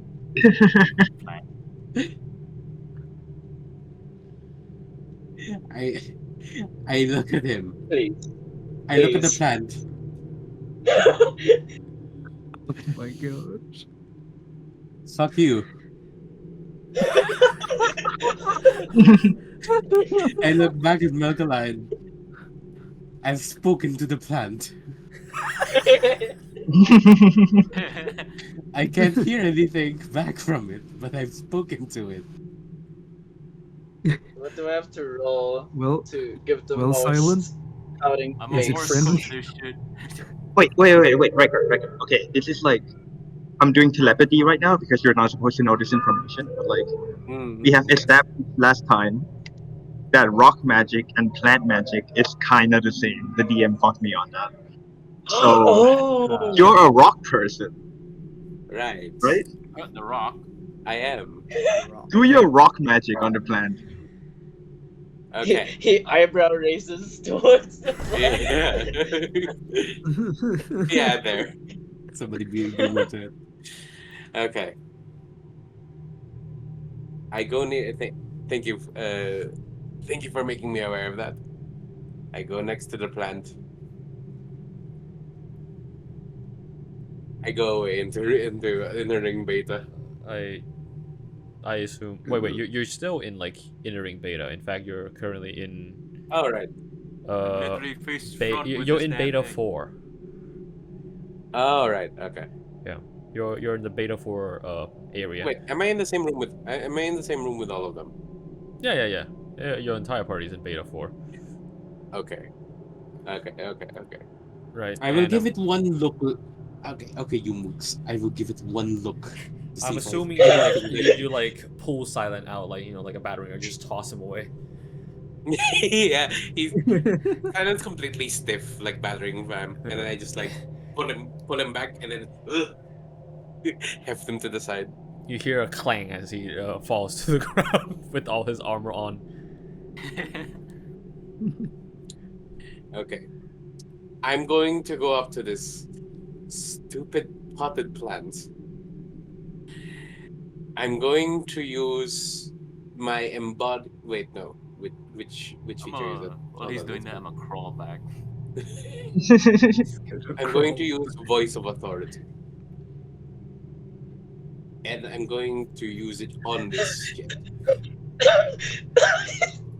You're gonna what to the what? I have a feature called Voice. I have The a whole feature point- called. The whole point of the speak with plant spell is that it can talk back. No. Wait, I don't there is want no it to speak to talk plant to spell. it. What the fuck are I you want talking it to about? talk to There us. is. There is a speak There to is- plant. Wait, there is? Yeah. But none of us are druids. Yeah, I thought. Son of Yeah, a not a bitch. cleric spell. No, unless we force it. Which is why I'm wondering why it's falling onto me. But okay. No, but like, do your dirt sense thing. It's, earth magic, plant magic, taking hands. I can sense vibrations. I can. This You know is those scientists who put like a fucking EKG. What did I? Meme, you remember the bet from the start of the session? the what? The bet from the start of the session, the small amount of stuff you prepared we're not gonna get to. Yeah.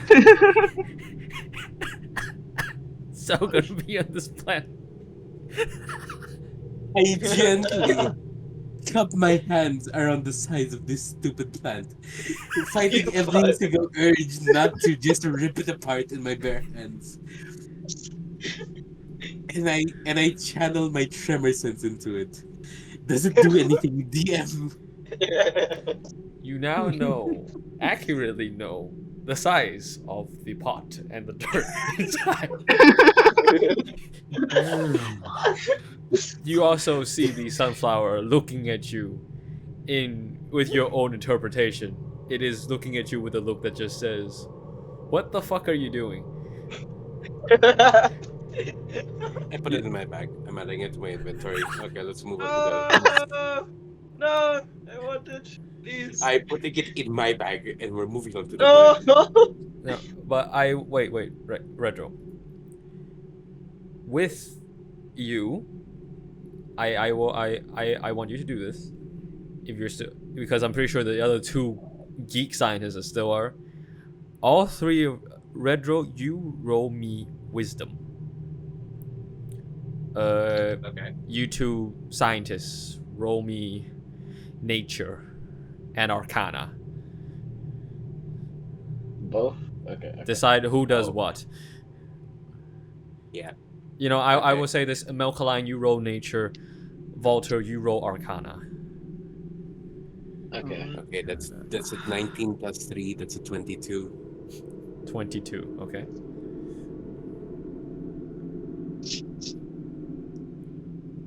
Fourteen plus 5, that's 19. 19. Okay. Not 20.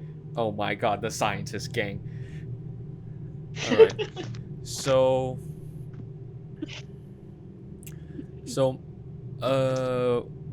from your, we'll start with Melkaline first. From your scientific observations, when Redro was doing his tremor, initially it looked like, nothing happens. But as Redro is, pulling it out from the glass chamber, and it is in Redro's hand for longer, you notice it kind of swivel around to look at Redro more. Earlier, it was only moving the sunflower part, kind of like left to right, just looking at each of you. But now you can see it kind of move the stalk, like bend it, and look more at Redro, ever so slightly. Valtr,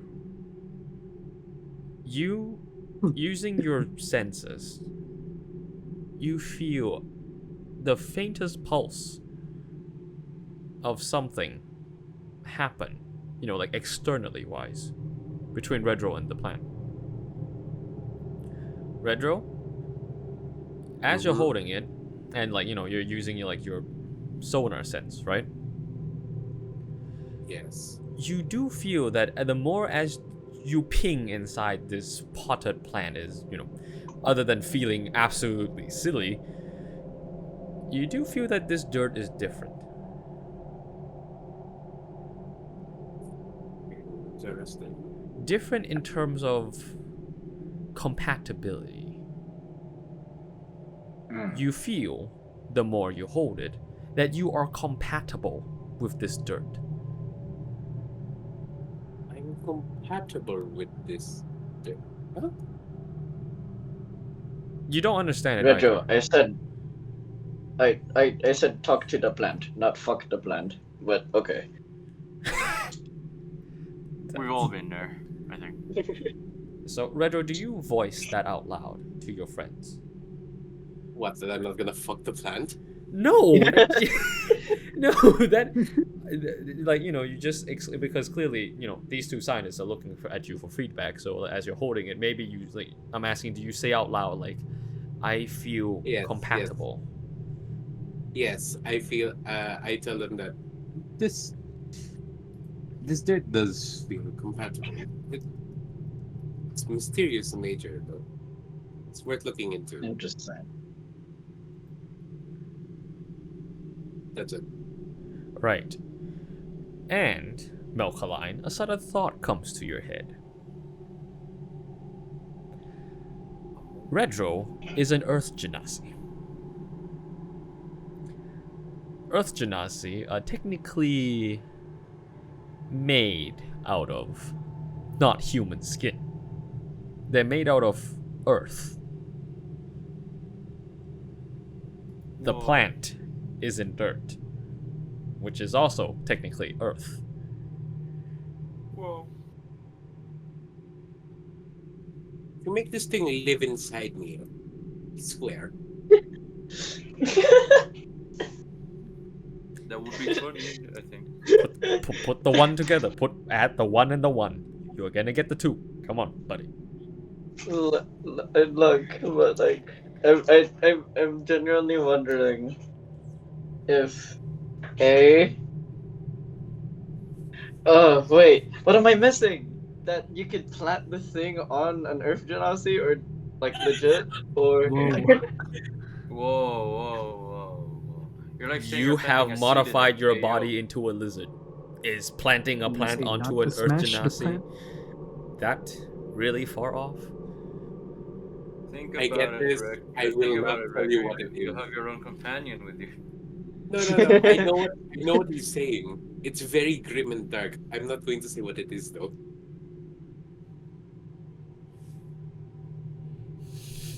I'm trying, bro.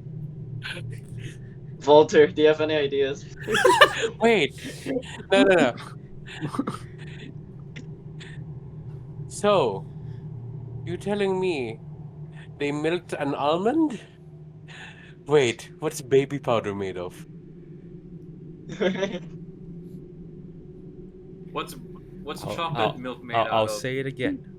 The plant Oh, is no. sitting, its roots intertwined in dirt.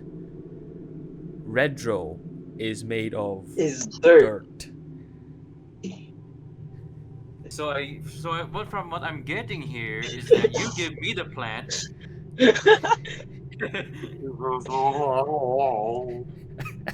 I should have never made this God. section. Recker, give me a bit of yourself so that I can get the plant. What do you mean? Give me a... Maybe just You're made of incinerate earth, me. right? Give me some dirt. Merlo, I want to apologize for putting Nah, you in don't. that section and having them in this section because this is... Well, I mean, the place that the fucking village was not on our height, at least. The village in shambles, us plant. Hey, you take away one of those tier trees and apology accepted. You know what I'm saying? That's I am, that's the way back. I am That's That the is so, the way. I'm so lost. Is it Okay, that the okay, plant okay. feeds off of a You What? converse with Valtr. Valtr, what are your thoughts as a physicist? I may be the Redro, help me biochemist, get the but what are plant. your thoughts as a physicist? That I want the plant. I give him the plant. Yeah. Ah, Uh, so Redro's just sort of just like This- taken aback by the sudden realization of how grim this is. My people. What? Listen, Milk. You're made out of dirt. Essentially the entire soil of the earth is your people. No. I don't get what you're getting at. Listen, Unless Milk. it's- This is some grim using Earth implications. unless you're using Earth Genasi like I- flesh as Yes! soil. Okay, there we go. How did everyone except the biologist of the party get it before the biologist? Because it's Wait, soil. wait, what? That doesn't mean anything. Wait, It just both of you are means having that problems he as understanding an the Earth Genasi. situation right now. Oh my lord. Can we progress to Okay. next area? Okay, okay. Yes, DM's gonna come in continue. real quick here. Melkaline, your intelligent, very intelligent biochemist brain has now realized that the reason why Redro feels compatible with the soil in the pot is because that soil is probably some derivative of Earth Genasi flesh. Jesus Christ. Look, I'm a scientist, but I'm still a 16-year-old canonically at heart. I cannot peace innocently. I'm not accepting this excuse, overruled. We have canonized young Sheldon. Okay, and the second part of the revelation that I wanted you to have is that theoretically, you should be able to plant this on Redro. Theoretically, you're not going to though. Let me What make if this it clear. gets? You're Like, not it going won't- to plant this on me. It won't eat off of you. It'll just be on you. And like, maybe there's a chance you could, maybe. You'll 10 come out of around 10 to it. 10 out of 10 most convincing sales speech. Hey Look, man, you know how wait. I have a fire sword and this is a plant? Yes. Yeah. No. Wait, isn't it Aquasquirta? Isn't that the one with the? That's No, No. my blade you said. That's Oh, It's in silent the another- name. It's in the Oh name. no. Oh no. It's Wayne. Look, I'm more interested in the other plants, and I feel like we've been too caught up with this one plant that can't speak and or That makes you move Oh or really? communicate. I wonder why. I wonder why we've been so caught up with this one plant Look, for I'm so long. sorry, man. I thought there was more. All right, let's just continue around the circle. We'll see It's what's okay, more. don't worry. All right. So, Don't so, worry, so, don't worry, what's don't worry. happening to the plant? I need to know this. DM here, I need to know. I want the plan. Give me the plan. Oh my god, just tell me who gets the plant. As troll as that would be, I give it to Mogoline. No. Thank Okay. you. Melkaline, No, give it me the is plant. rather difficult to shove a sunflower into your backpack. So what Yeah, you've so let's opted silent roll it. for... No, what he's Yeah, let opted me have for it. is the biologist TM went out in field research. He's put the pot in the bag, left the hole open at the top of the backpack, and just has the sunflower sticking up above his head. And now he's got this like sunflower Sticking out. periscope on his backpack. Oh my god, Undertale reference. Undertale. And so now Melkaline has this sunflower periscope, and it is it looks like it's been the first time in God knows how long it's been released, and it is now looking at everything.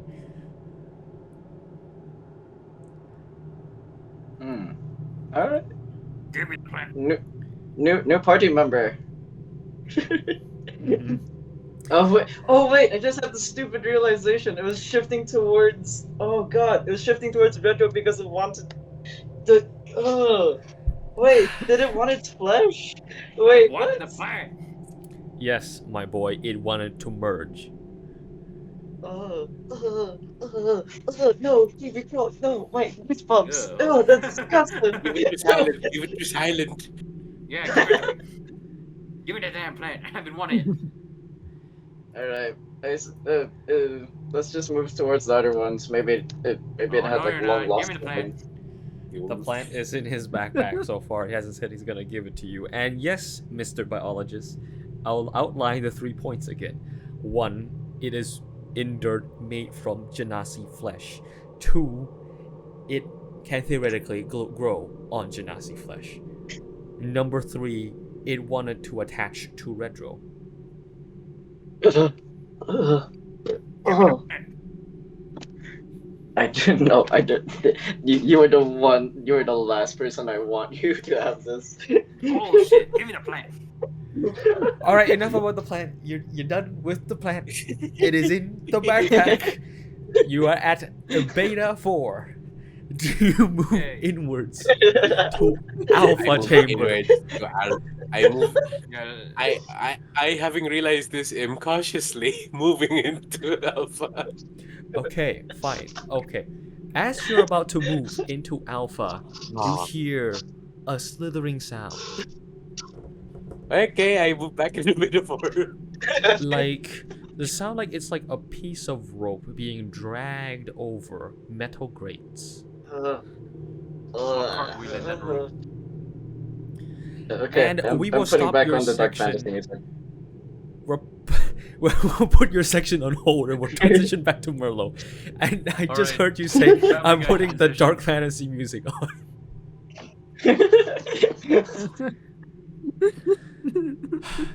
Alright, gang, let's discuss our plan in chat. Okay, wait, and I'm sorry before I get back to Merlo. This was supposed to be one of the grim dark moments. Oh, No, you're not having instead that it shit was with me, 30 dog. minutes of how to break a glass. Bro, if I was here and we're just talking about how to break glass, let's use our heads, literally. It turned to 30 minutes of how to break a glass and another additional 30 minutes of I don't understand the biology. Bro, I was straightforward with what I want. Give me the plan. Shut up. No. We're moving back to Merlo. Shut up. Give me the goddamn plan. Alright, okay. Merlo. We're back at you on the rooftop. Alright, I've turned worked back out the on the plan. Doom music. let me work this out with you, dear. I want to divert the attention of the big tier 3 that's attacking the civilians. And then I will take it, run across town like I did with the other tier 3s. Take them to where Watson is at, and then fight them together with Watson and the guard, and then hopefully leave. Okay. So. Wait, hold up. Actually, I forgot to do this as well, but do you want me to draw you pictures just so you can be like absolutely clear with your plan? Like a map or anything would be so fun. Yeah. That's what I'm doing for you. Can you give me a moment? Yeah. Take as long as you need. And like I said, Mayor can go fuck himself. If he dies, then taking over this town gets easy.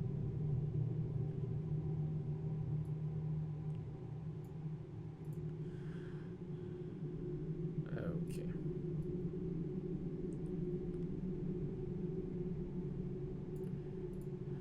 Alright, so brushes.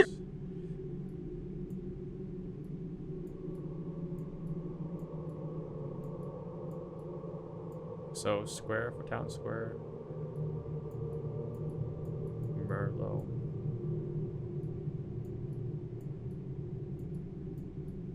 Guard.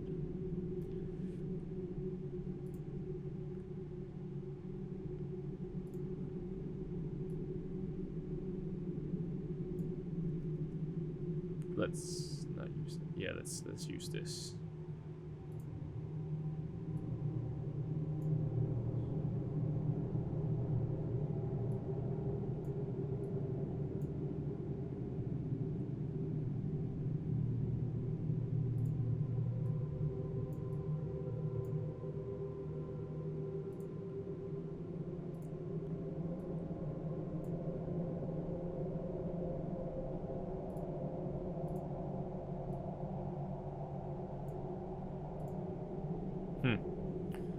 Okie dokie.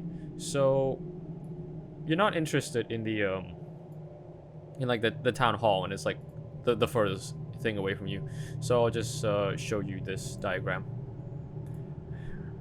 Okay.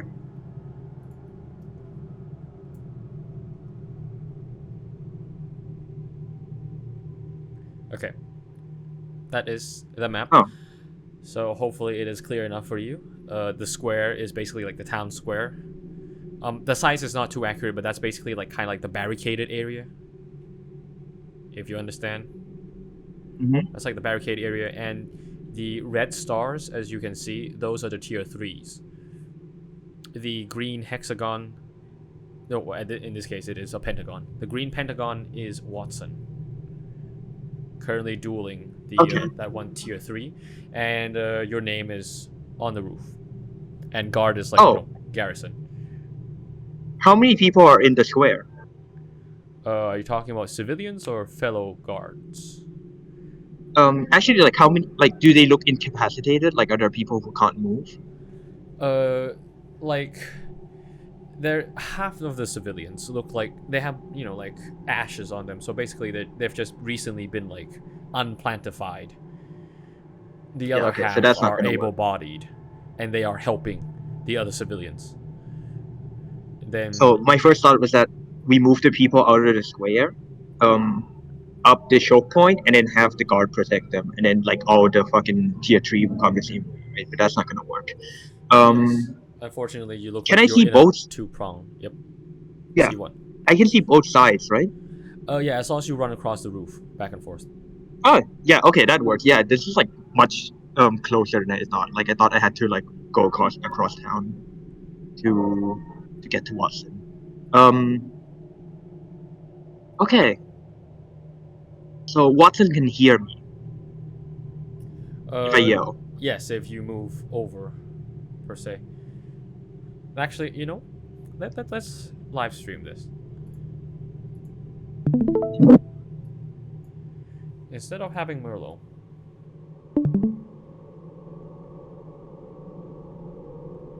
we will make you a star. You're going to be the Black Swan. Right. Yo. So well, I'll just move you around as you indicate me. Currently, you were there. You run over here to look. If you want to talk to Watson, probably here. I don't want to yell yet because I don't want to give away the element of surprise. I want to like,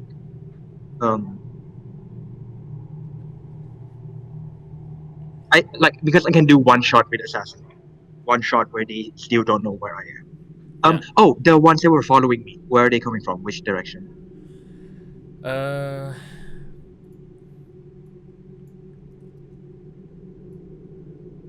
Here. Okay. That works. So my plan now is like get the guards into the square, just like make it a choke point.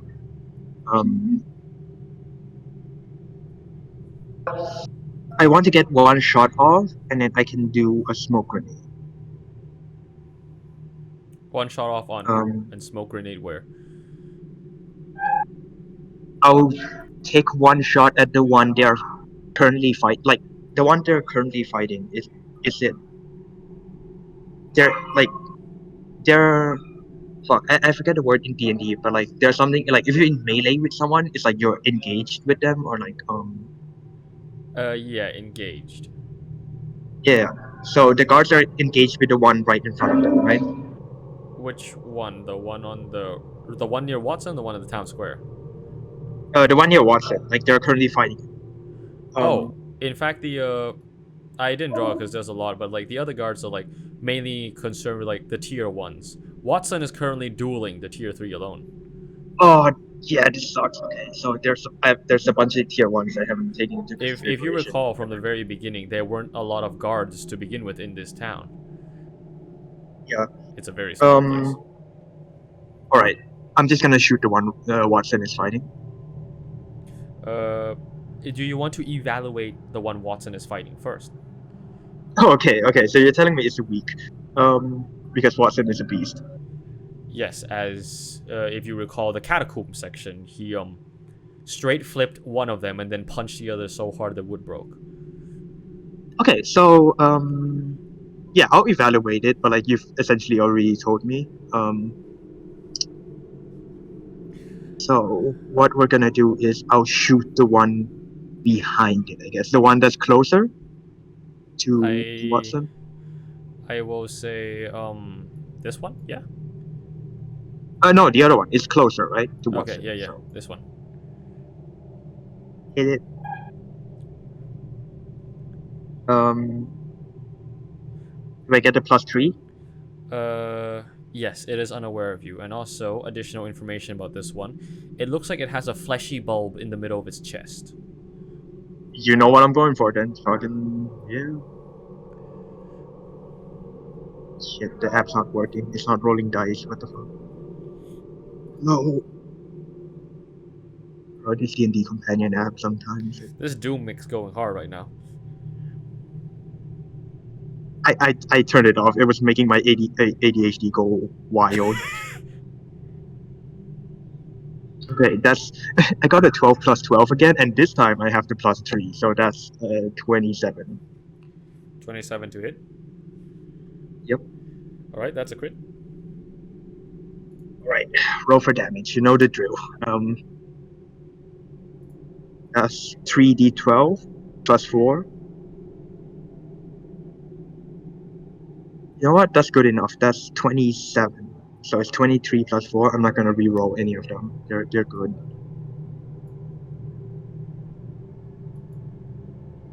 And it is gonna be 8d6. I rolled a 25, but I rolled 1, so I'm gonna re-roll it. So that's 24. And I rolled another 1, so that's a +1. So, number is at? So from the d6s is 25, and the d12s I forgot. Do you remember? I heard muttering. I didn't hear you say anything with the D12s. Oh, Jesus Christ. Okay, I'm sorry. Shit. I rolled like an 8 and 2 6s. Can you do the math on that? 2 6s? Yeah, sure. That would be like... Yeah, you get 45 total overall. Okay. Thank you. Alright, 45 total. And you shoot it where the fleshy bulb is. Yes? Yeah. Right. You shoot it in the fleshy bulb, and you see it explode. But not in exactly the kind of way you were expecting. It explodes like a grenade, spraying thorns and like splinters of wood everywhere. Thankfully, Watson is behind, the tier 3 as he's fighting, else he would have definitely been caught in the shrapnel. But you see a lot of the other like tier 1s roaming about get hit full mass, like blast by this, and they are now like impaled by various just thorns and seeds and whatnot. And that is that's not ideal. Yes, and you also see that the parts where they were impaled by the various shrapnel, plant shrapnel, you see roots forming in those spots. That's even worse. Okay. Right. But you, having shot that spot, you have dealt, from 45 damage, you have dealt 90 damage to it. Hey, yo. So, there's that. And All right. they are looking for you. Yeah, I'm not playing for the element of surprise right now. I'll just yell out to Watson. Get your people behind. Fuck. What am I gonna say? I can't. I really want to yell right now, bro. I was so hyped.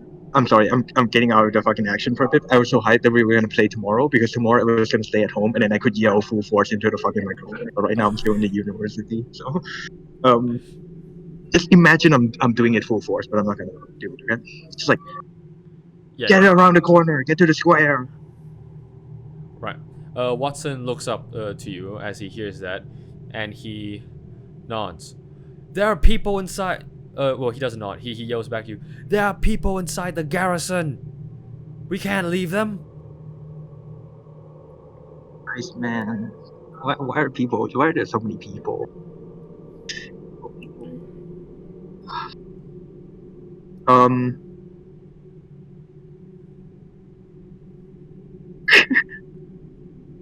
Well, fine. Just defend your position. I'll lay down smoke. And can I with a bonus action throw?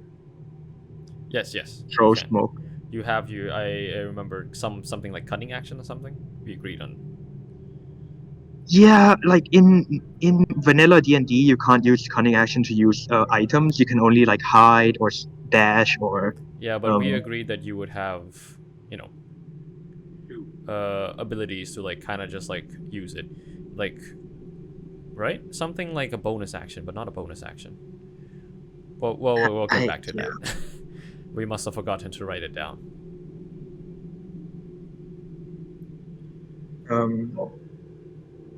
Yeah. Right. Yeah. But you can throw a smoke. Yeah, but like I'm just trying to think it through, right? Like, does that even make sense? Like, is it gonna make their defense any easier if the fucking shambling masses are coming out of a fucking smoke cloud? Like, they're not shooting at them, so like,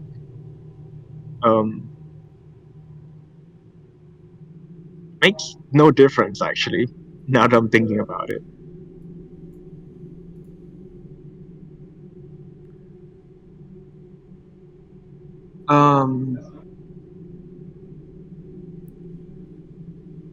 Well, you do have flash powder. Yeah, but it's not gonna reach, is it? AoE is a 3-tile cone, 15 feet in the direction thrown. Huh. Is that enough? Building isn't that tall. No, I'd say it's barely out of reach. Yeah, like I thought about it more like stuff you would use in melee and not like, oh, I'm gonna fucking it is pretty throw much a just flashbang. melee stuff. I was just trying to help you think. Here's the thing, right? I want to help the civilians too that are in the square with the big one. My plan was to lead it away, but that's not gonna work because the square is in the way.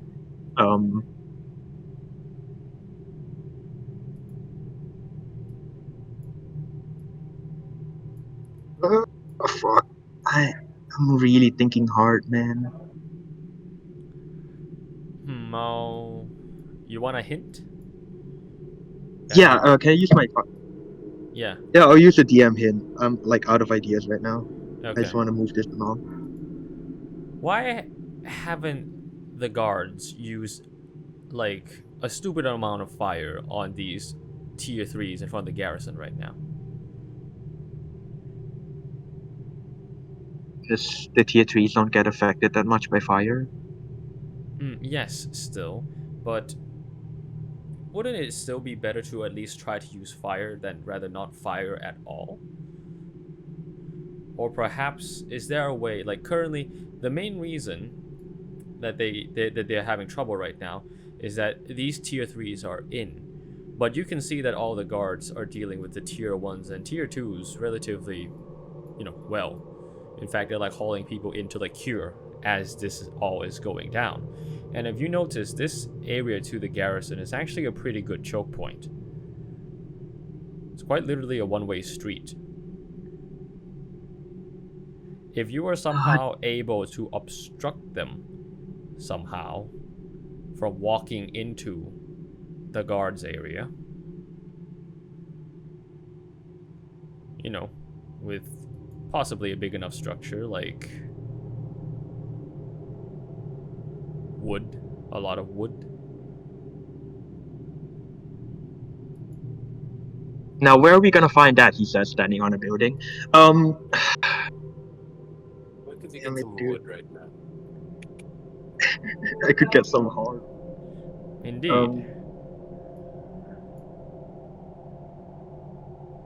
Bro, I can't chop the fucking building down. I'm not a big macho man like Watson. You're not a big macho man like Watson, but you can direct big macho men like Watson.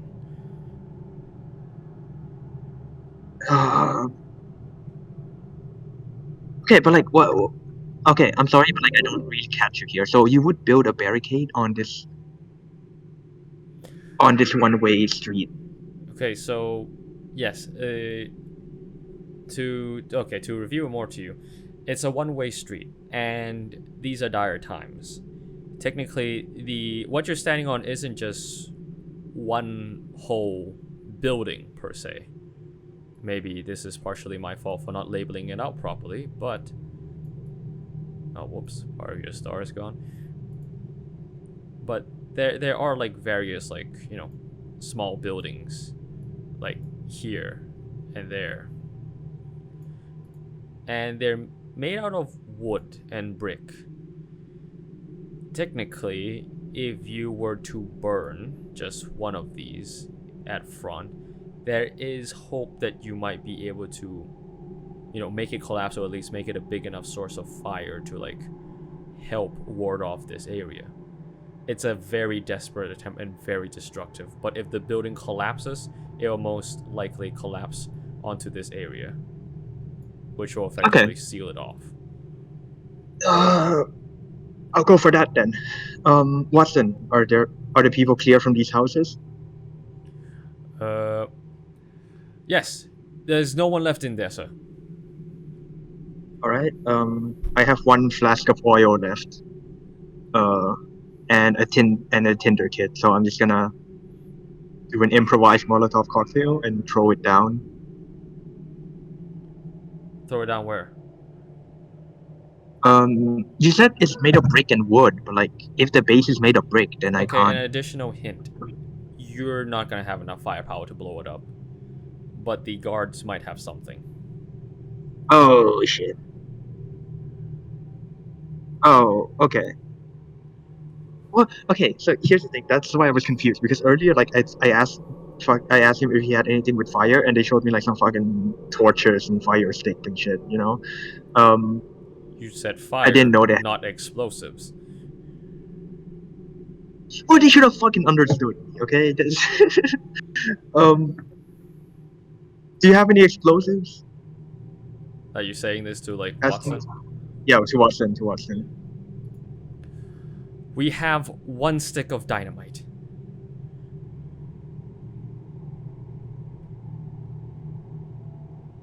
Oh, fuck. I mean, like, they could fucking take the house down, but they could also just throw it at the tier 2. No, that's stupid. Okay, yeah. Bring the house down. I point to him, the houses that you showed me. Block the street. I'll be right back, and then I run to the other side to get out of the explosion and try to get a hit at the other dude. Got it, sir. You hear Watson reply as you run away. You run off to the other side, yeah? Yeah. You run off to the town square part, and here you can see the that thing break down yet another. Actually, let's make this a little bit more clear for you.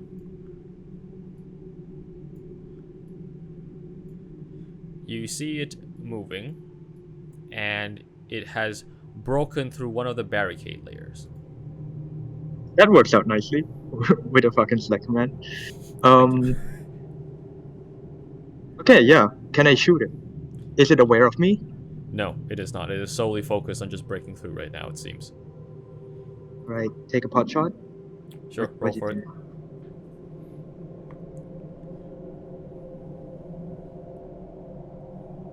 All right, that's a 14 plus 12 plus 3, so that's 29. That's a crit. All right, okay, I'm gonna make this loud. DM, listen to me, please. Yeah. That's 3d12 plus 4. Okay. So, holy shit, dude, holy shit, I rolled 2 12s. I rolled a 12, 12, and a 6. So that's 34. Okay. I'm not gonna use my reroll on that. And then I'm gonna roll the 8d6s. That's a 31. I'm taking out one of the dice that I rolled a 1 on. And I rerolled a 2 on it. So 32. No, 33. 33, okay. Oh yeah, it was 32 at first, and I took the 1 out to make it 31, and then I rerolled it too. Oh, okay. Right. So that would be 12, 12, That 6, 1 33. damage will save these villagers' lives. So Okay. That comes out to a total of a 63 damage bullet. bro, okay, hey, meme. Yes? I just saw that on the fucking dice app, it has a fucking history function. I could have just like went on the other tab and just looked at my rolls. Ah, well, you live and you learn. You live and you learn. Okay. You shoot at the creature's head, and you see the head part of it once again break into splinters, spectacularly so this time, and you see sap bursting out first go. And you see that it has slowed down, like it stopped its swing and it stopped its advance, and it's kind of once again looking around trying to find what did it. Oh, Doesn't I'm gonna seem- yell at it. Over here, motherfucker. It doesn't seem to be able to find you, but it does eventually kind of spot you with one of its eyes, and the rest of its eyes focus on you.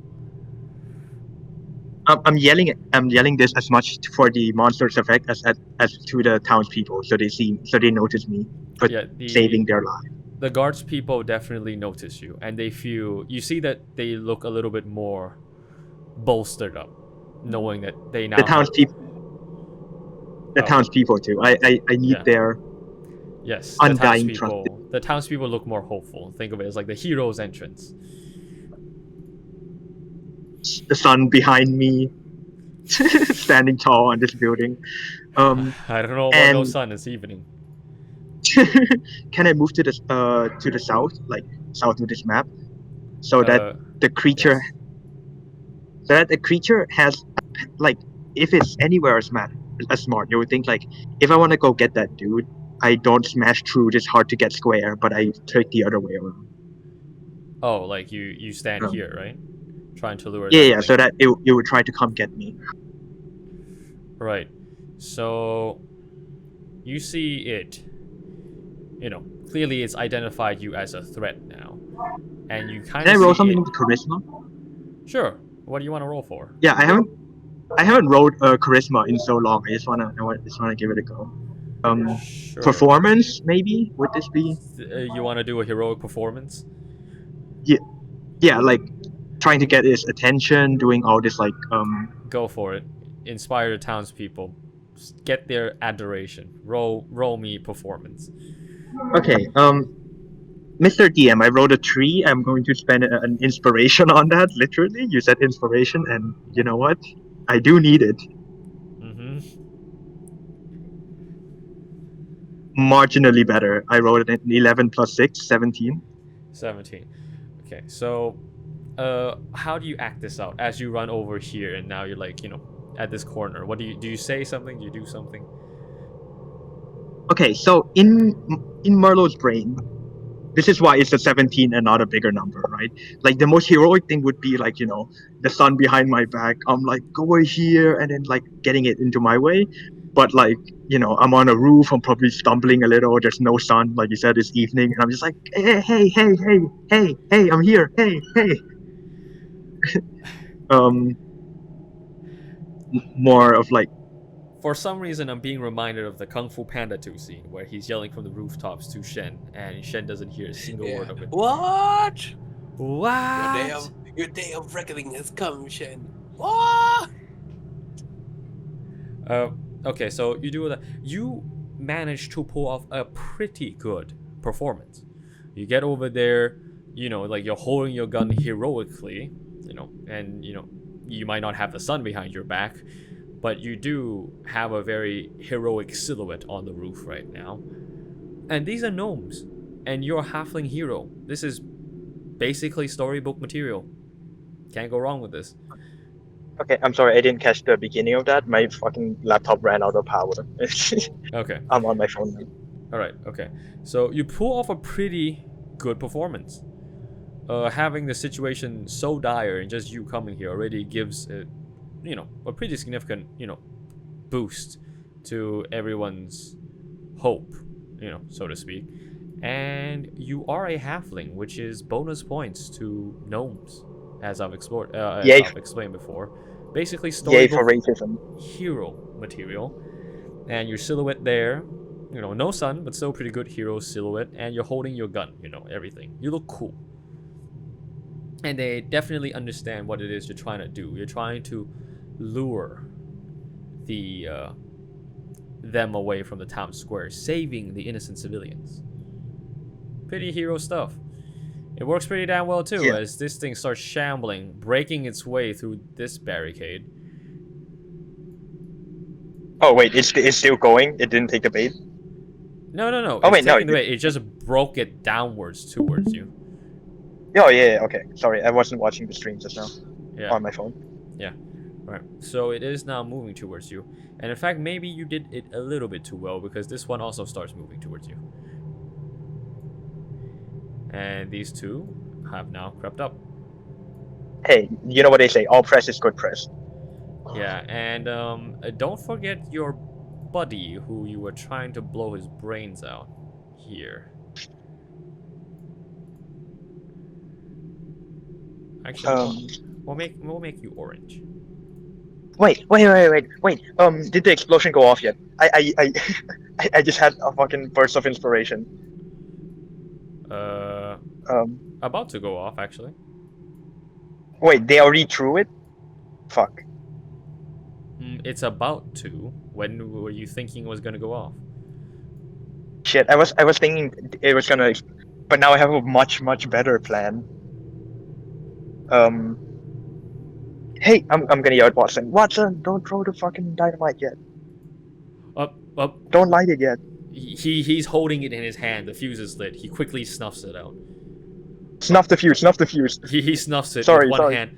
He does this while ducking underneath all these blows, by the way. All this time while he's talking, he's actually still trading blows with this thing. You're good. My plan now is to lure all of them into the building that we were gonna blow up, while I am in it, and then we blow it up. Okay. Yeah. Okay. How are you gonna pull this off? Or did you tell that to Watson? Yeah. I yelled to Watson. Wait until me and the other. Well, we're not gonna call it tier 3s, right? Because that's a very matter of fact. The other shambling wood creatures are in it. Yeah, you can also just call them the other fuckers. The other fuckers. I'm standing directly on top of the building that's gonna explode. Come on, meme. Make me. This is it. This is the moment. All right. Oh yeah, okay. Now I notice why you're not doing that. Sorry. No. I got you. I can do this for you. All right.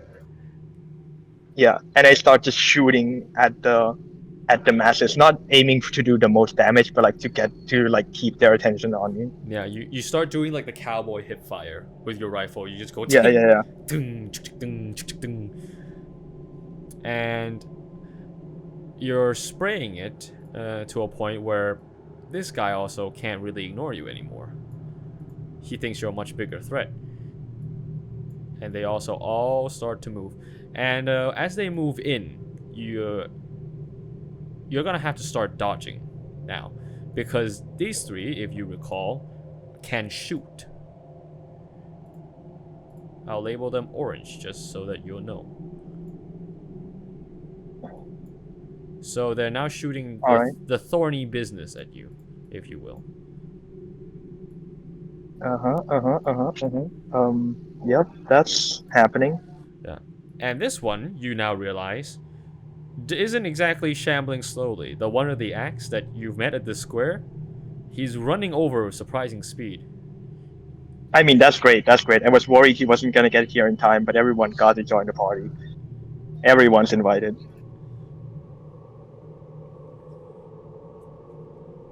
Okay. And now what? You have a couple of actions more until they like fully all converge there. And as you're all doing this, Watson decapitates this asshat in front of him and completely annihilates him. Oh, if I have some more actions, then hey, Meme, remember earlier when I talked about the smoke grenade and how it wouldn't make sense to use it? I'm thinking of a place where it would very much make sense to use it now. You see that section in between me and the ones that can shoot the spikes? Yeah. I'll throw the smoke grenade there, so they have to come closer to try to shoot at, if they want to try to shoot at me. All right, excellent. You throw the smoke. I assume here, right? Wait, let me see. I have to like switch back and forth with my apps. Yeah, like around there. Yeah. Perfect. So you throw it, and like, you know, smoke comes billowing out as you throw it, and you blanket the area, you know, with much of your expertise being in this. And the shots are still coming through, but you notice that their accuracy is just now piss poor. They're like hitting the side of the building you're on and just whizzing over your head randomly now. It's no longer focused fire. Okay. And yes? Yeah. No, I'm just trying to see where they move. Sorry. I This guy runs here, and he digs his hand into the side of the building, punching a hole through it and lifting himself up. These two... Nice. These two, oh, whoops, this is a little bit awkward angle. These two kind of like go Doc Ock, like Dr. Octopus from Spider-Man, and start like using vines to like crawl up the side of the building. Alright. The shooty ones, are they getting closer at all? Or is that as close as they're coming? Wait, hold up. Technical issues in the DM. Alright. And you see this trio, you know, they've now emerged out from the smoke, you know. Mm-hmm. As you're taking some of the smoke with them? Yes. Taking some of the smoke with them, partitions. Think of it as the cinematic effect when they breach out. Yeah. I'm imagining. Yeah, and at this range, as you can guess, the height of the building and everything, it's not a good place to shoot you. So they're also crawling up. As you like peer over, they're kind of like crawling up using like wooden like claws. Okay. Now, DM, would you say there are now in melee range? I would say that they are now about to reach the rooftop where you're at. So within 15 feet, wouldn't you say? I would say within 15 feet. Yes, definitely. Yeah, that flash powder is gonna come in useful right now. So I'm gonna yell at Watson. All right, dynamite now. Throw the flash powder to hit as many to like stun them. I'll stun them first and call for the dynamite. No, actually, your sequencing was correct. Oh yeah. Dynamite has a fuse. Oh yeah. Makes sense. Yell to Watson. You see him. On it, sir. You hear his affirmative. I will say that you use 2 flash powders to get everything in certainty. All right. Alright, you want to describe how this goes? Yeah. I wait as long as possible as these like shambling creatures climb the house that I'm on the roof of. And I call out like once they're near. Once their eye stalks peek up from onto the top of the roof, I throw the flash powder, stunning them in place. Okay. And I just fucking chill there, dude. On the roof. Yeah, baby. That's about to be blown up. Yeah, baby. Alright. You see This Watson. this is Yeah. this is the one time I'm gonna get to use my class feature that no other class has. Do you think I'm not gonna fucking use it? As you do that, you see the dynamite sail through the air as like Watson throws it, and he's like tied it to like some heavy object, like a hammer or something. And you see it sailing through, and it crashes through one of the windows of this like floor, like the top floor of the building you're on. And 1, 2, 3 moments later, and kaboom. This entire area explodes in just a brilliant cloud of just fire, smoke, and shrapnel. The roof you are on, collapses. Pretty much half the building collapses as it explodes outwards. You are sent flying upwards from the explosion because of the roof. All right. And what feat is it that you were gonna use? Like the half damage thing or something? No, not the half damage thing. Fucking Oh. evasion, baby. I see. When you are evasion. when you are subjected to an effect that allows you to make a dexterity saving throw to take only half damage, you instead take no damage if you succeed on the saving throw and only half damage if you fail. Oh, so if you succeed a saving throw. Yeah, then I take no damage. Now, do you want to give me a saving throw? Rule of cool, you make it. No, come on, DM. I do want to roll it. Okay, fine. Roll it for me. Roll it. Roll it, baby. All right. So that's gonna be a dexterity saving throw. I want to take this moment to thank the DM for giving me the +1 to dexterity along with fucking mobility. Yo, baby, that's a 18 + 7, 25. A 25. Okay, you pass the check. As it explodes, the one piece of roof you're on is starting to disintegrate beneath your foot. You gracefully, action hero style, backflip away from the explosion to safety here. The explosion then, explodes, and this entire area is pretty much just wiped out. And there is, as you hoped, just this debris here, blocking the entryway to the garrison. And as the dust settles, you no longer see any of the enemies.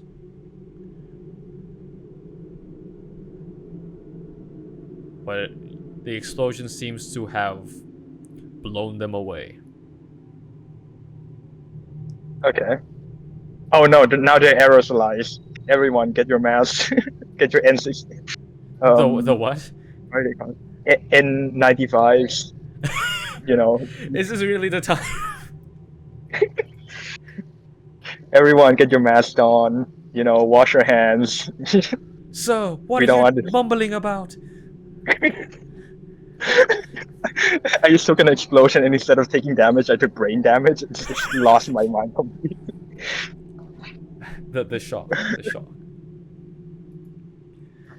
And with that, you hear the guards down below in both the square and the garrison give a big huzzah you know, or at the least the garrison goes first. They give a big huzzah as they see all, like, you know, the explosion happen and their hero Merlo standing safely on the rooftop No, looking no, no, down. no, no, no, no, no, no, no, no, no. No? You get this image wrong, DM. Okay. I'm not gonna fucking get up from the roof. Once I go flying and I land on the roof, I'm just not gonna get up. You see, in the movie, you gotta do a fake out death to get everyone to be like, oh my god, this. Like, you know, you're not gonna become a living legend if the people just say, oh, you know, he took the explosion and nothing happened. But like, if you know, you gotta have that third act. Oh, will he live? Won't he live? Sitting on the ground, hurt, blood spurting out. Okay. All right. Can I do a performance check? You can. You can.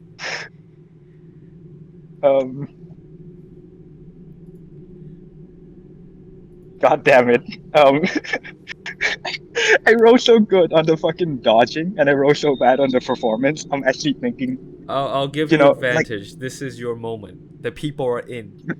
You have advantage. Come on. not much better. Come on now. It's luck.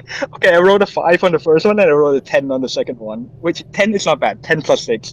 But can I use my inspiration? Sure. I feel... Sure. This is the curtain call, the magnum opus.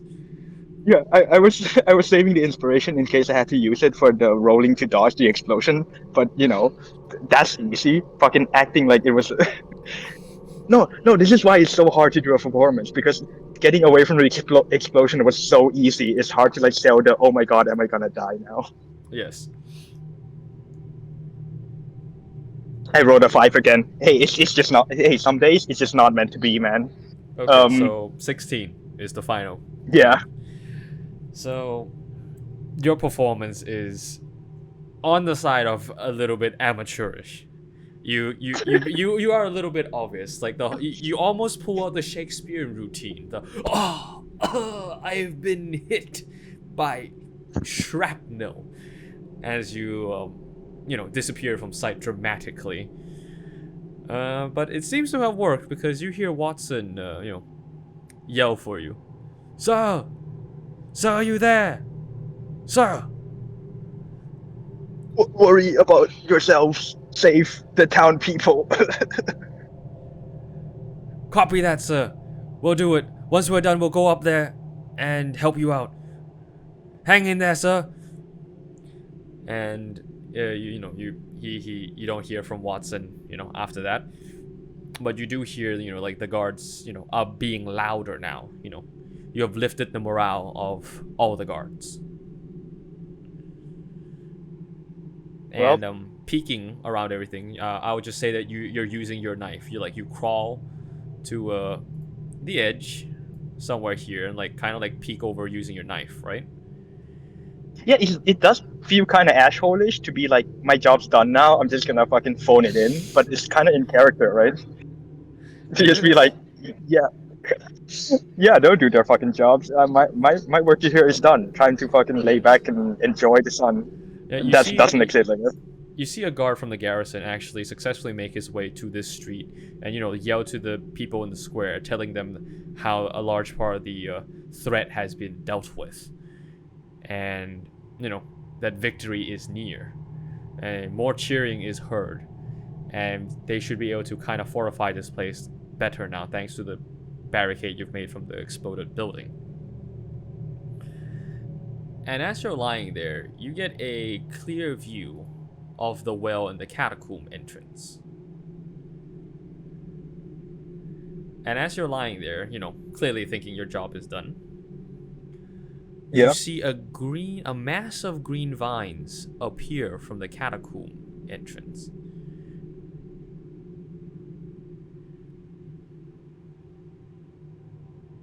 Job's never done.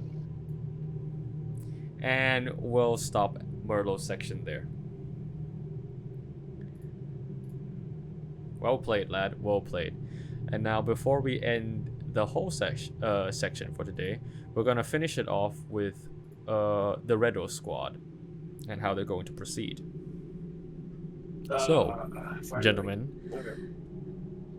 Your final destination awaits. No, no, no, no, no. Alpha Chamber. Yes, Wait, I wait, barge wait, in. wait. Wait, wait, wait, wait, wait, wait, wait. Wait, what? I've waited an hour. You said final destination. That shit bad. No, I thought Silent was doing a Punisher reference. Continue, sorry. No, I was. He was. Okay. Alright, so how do you proceed? Last time I left barge off. in. I barge in. Okay. After What? you just went out after barging in, you barge in again. You barge in alone. Correct. Yes. I do a backflip. You barge in alone. Make me a strength saving throw. Sure.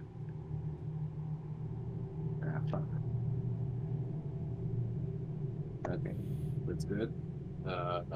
What's my strength? 30, 20. 17 plus 3. Dirty 20.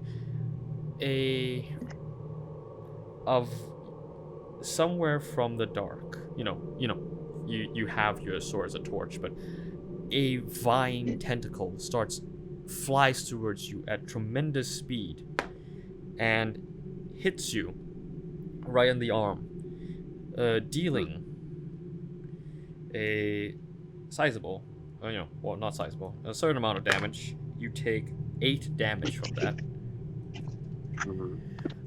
And it wraps around your arm, trying to pull you in. But with your strength, you manage to wrest your arm free, and the tentacle, the vine, goes back into the darkness. It seems to have come from the center of Alpha Chamber. And as you're in here now, as you look around, you notice that all the walls of Alpha Chamber are crawling with gnarled and twisting roots, draped in vines and leaves. Flowers hang from the ceiling like some sort of lampshade decoration.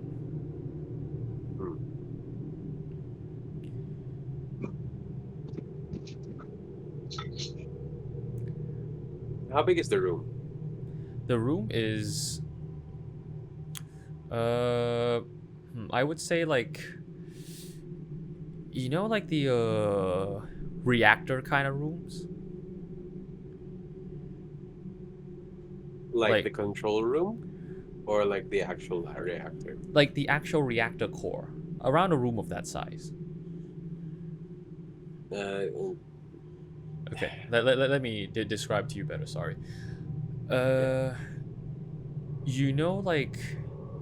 You remember Iron Man 1? The final fight scene? Yeah. In like the dome area. Okay, I see. Yeah. It's like circular, but it's smaller than that. But it has that same around the same size. It's much bigger than because gamma and beta chambers spread around in a ring, right? This thing is in a concentrated mass in the center, a circle. So it's like a big chamber.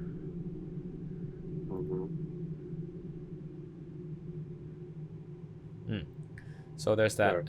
And as that happens to you, you hear rumbling, loud rumbling of sounds just through the entire facility.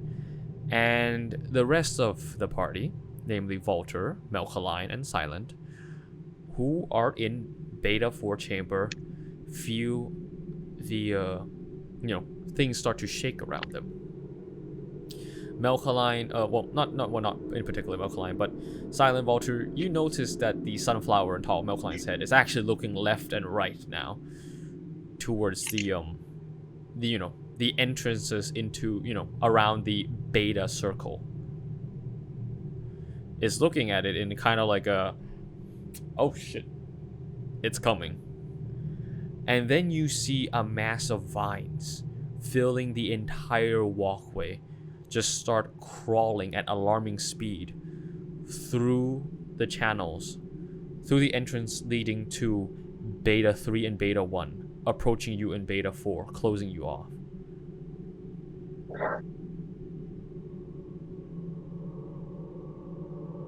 It is drawing in closer. What do you do? This is you guys, by the way. Oh shit! And Redro's still separated from us, right? Redro's already That's barged not his good. way into Alpha Chamber. You're still in Beta 4 Chamber, and now there are vines coming from Beta 1 and Beta 3 trying to crush you. Yeah, Redro's in God. alpha while you guys are fucking betas, dude. Okay, I say our main priority is trying to keep an open way for Redro to go out of while he's still checking Alpha. So we'll just try to clear the vines from the way to Alpha to the way that we just came from. Let me And we'll explain just this in fight a the clearer vines there. sense. The vines are coming through you like how an avalanche would go to you. Oh shit. It is like you are suggesting that we should probably just punch the wall of incoming tsunami wave. Can I parry?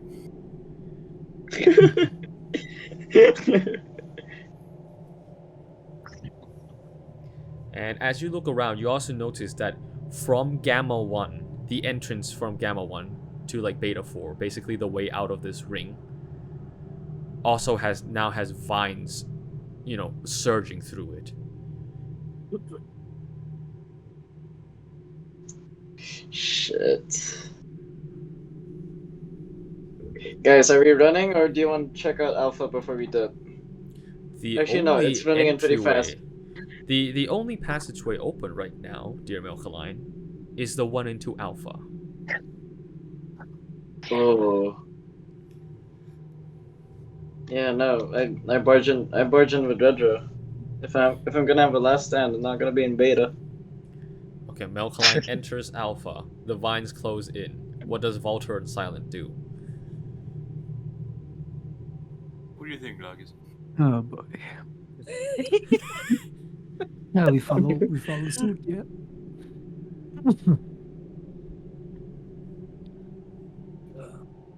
Yeah, so we basically just follow him. We're not even running, we're just walking. Just Casual walking, walking. Oh, From Redro's point of view, it looks like there's like it's the slow reveal of like lots of shit. Like in How to Train Your Dragon when they first launched the flaming catapult projectile into the cave and you just see dragons all over the sides of the wall. Yeah. Yeah. Yeah, it's just Redro's run in had this interaction with the vine and it's it's pulled away. And then as he looks across the chamber, it's just all the walls like wrecking. Like Yeah, all yeah, of it's just yeah. covered in like plant material. Good. So you just see a cleric with like a sword and shield. Hey, sorry, I would like to Looking say after, but I've got to help some students now. I've got to do my fucking job. Sorry, all right. they're coming No in. worries. Yeah, dude. okay. See I'll ya. see you guys next time. Night. Yep. Great Yeah. session. If they're not gonna do anything particular, I'd like to use my sword charges and just start slinging fireballs at the wall. Right. Let me describe a scene before that, okay? Recker. Yeah. You know, you definitely hear the sound coming from behind you, so you probably glance back and you see like Valtr, like Milkaline rushing in, like suddenly next to you, and then Valtr and Saya walking into it so casually that the moment they get into Alpha, Beta Beta 4 room has been crushed by the vines, like a door closing shut behind them. And they seem absolutely just I walked in. Right. And you said you sling fireballs? I use my sword's feature. Ah, So okay. You said Yeah. you're slinging balls? I sling balls. I drop my pants and just Start slapping you. It's just start slapping the wall. you know, technically, since you're an Earth Genasi, you have them stones, right? Yeah, so you start slinging them. The family jewels. The family jewels. Right. The So family stone. using one of the charges, because I have a maximum of 3 charges for now, I use one charge to create a miniature explosion of radiant fire on impact. That's 3d6 fire damage. Then because of my my standard cleric feature, I add Blessed Strike, I add 1d8 radiant damage on top of that. And then it also gets a bonus from my strength modifier. So it's 3d6 plus 1d8 plus 3. Okay. Is that right? Should be. Just roll for damage, I guess. Because you're not missing. Yeah. Then I'm. This is the I mean, it definition makes. of you couldn't hit the broadside of a barn. If you can't hit this, then yes, that definition is correct. I mean, it's kind of like if you're trying to hit down a door. If it makes a dexterity saving throw, it's not doing its job anymore. Okay, wait. Hold on. Let me just figure out which. Oh yeah, D6 is a. Okay.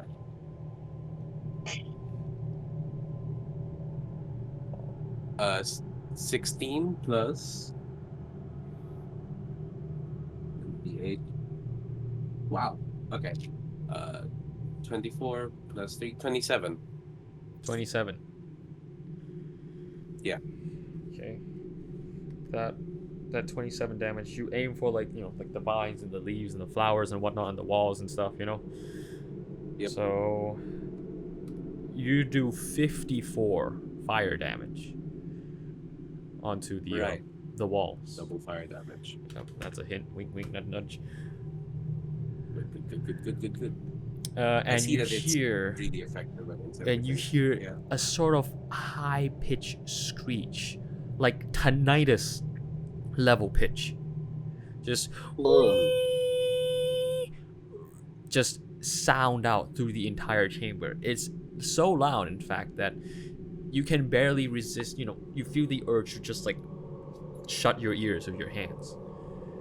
Can I as our because it's not actual combat. Can I like is there a precursor or is this like as soon as I hear it hurts? Or does it ramp up?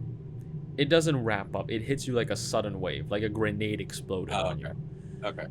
And as this is happening, and the fire lands, the blast from your fireball, right? Like a part of that is burning now.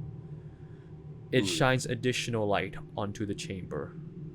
And inside Alpha Chamber, at the very center of it, you see a massive trunk-like thing.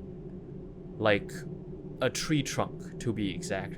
But one just absolute draped and covered in bushes, vines, flowers.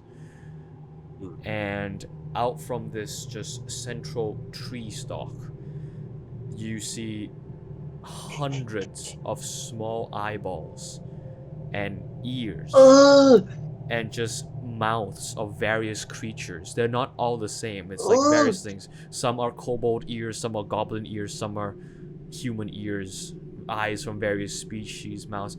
And not only are there mouths, there are separate tongues outside the mouths. All in this horrific amalgamation of just tree and just body Like- matter. That's actually pretty cool because like you know how you can graft different plants onto trees for them to like sprout and grow Yeah. and stuff. It's done that, but instead of grafting grafting different plant matter, it probably looks like grafted other things. Still, Ye- Jesus yes. Christ, that's just like one giant. What the fuck? And Hey, Gluggers, check the chat. amidst all this abomination, you also see that it has numerous vines curling around and writhing. And you see that it is like encompassing this whole room. Like it has taken root all over this. Like it has made a plant cage inside Alpha Chamber. You also see now that every other entrance into Alpha is now plugged and blocked by like a mass of vines. With your old soldier's mentality, this thing forcefully blocked every other entrance and exit out, but left you a way into this Alpha Chamber. It can only mean that it's looking for a fight. And we'll The end trees the are session there. fucking speaking Vietnamese. That is. Wait, mean right before the session ends. Yep.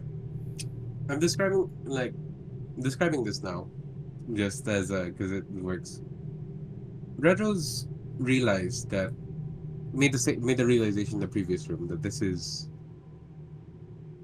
Earth Genasi matter, probably crushed up, dried, something like that. you know, it's his people. Yeah. Being a veteran in the previous Elemental Wars goes into a fury of rage. That's why I barged into the next room. Just absolutely done, like, seeking vengeance. And after the fireball was slung out and this thing was revealed, it's kind of like an internal conversation, like split second real time. But like Yeah, the yeah. mind communion thing with the deity. Okay. Yeah. And then I won't have it in real time in the next session because we'll have it in between. Okay. Well, we can discuss what you talk to your deity like some other time if you'd like. Yeah. Right. That's it. Cool. Thank you. Oh, Nice touch. Right. Well, and that's that for this session. And we'll pick off where we left next time. Very nice. Very good. Very good. that's sick. Okay, look, I just want to state out I'm very sorry for wasting the time on trying to break the glass and fine. speaking It's to the not. flower. It's not wasting time. This is just how D&D is played. Yeah, it's like I sound aggravated a while ago. Don't worry about it, brother. I'll Okay, forget okay. if you give me the plan. And aggravated is in line with his character. He's an army veteran, for fuck's sake. Imagine him watching Yeah. his troop boys spend 30 minutes trying how to figure out how to break a glass tube. He'd be losing his mind. Yeah. Very hard. But It's it's very also much the, very in character for like a biologist like you to fuss over this so much because you're like, oh no, what if the gases go in and then the plant dies and shit? Oh no, what do I do? Let's use our heads, literally. The plant is mine. Like the fucking antagonist in Avatar, like the blue Right. people. Which one? Yeah, the blue people one, yeah. Oh, the blue people. Yeah, what about it? Yeah, like the old army guy, the general, Yeah. and stuff. How Yeah. he's just like done with shit. It's kind of like that. Right. Yeah. Still, that's this setting, and just in general about like, it's very grim, Good stuff. very grim. Good storytelling. Yeah. Thank you. And so far, you're the only person that reacts in the way that I think people would react when I describe this stuff to them. Everyone else just seems to be, oh, that's pretty cool. While you're actually like, what the, no, what the. There's a third one to this. Me and my friends joke about like the most heinous war crimes all the time. Kind of desensitized to horrible shit happening. I know, but I also don't want to stoop down to Zoomer levels and start talking about shit that makes you cringe in real life. That's not grimdark. No. Unless we were doing like a university setting, then maybe I say like, and the professor holds you hostage for 8 hours. No, that's just D&D, but in real life. It's just a school day. Yes. The fuck? And that's the end of today's session. Thank you for tuning into another episode of Whispers of the Old, Ballads of the Young.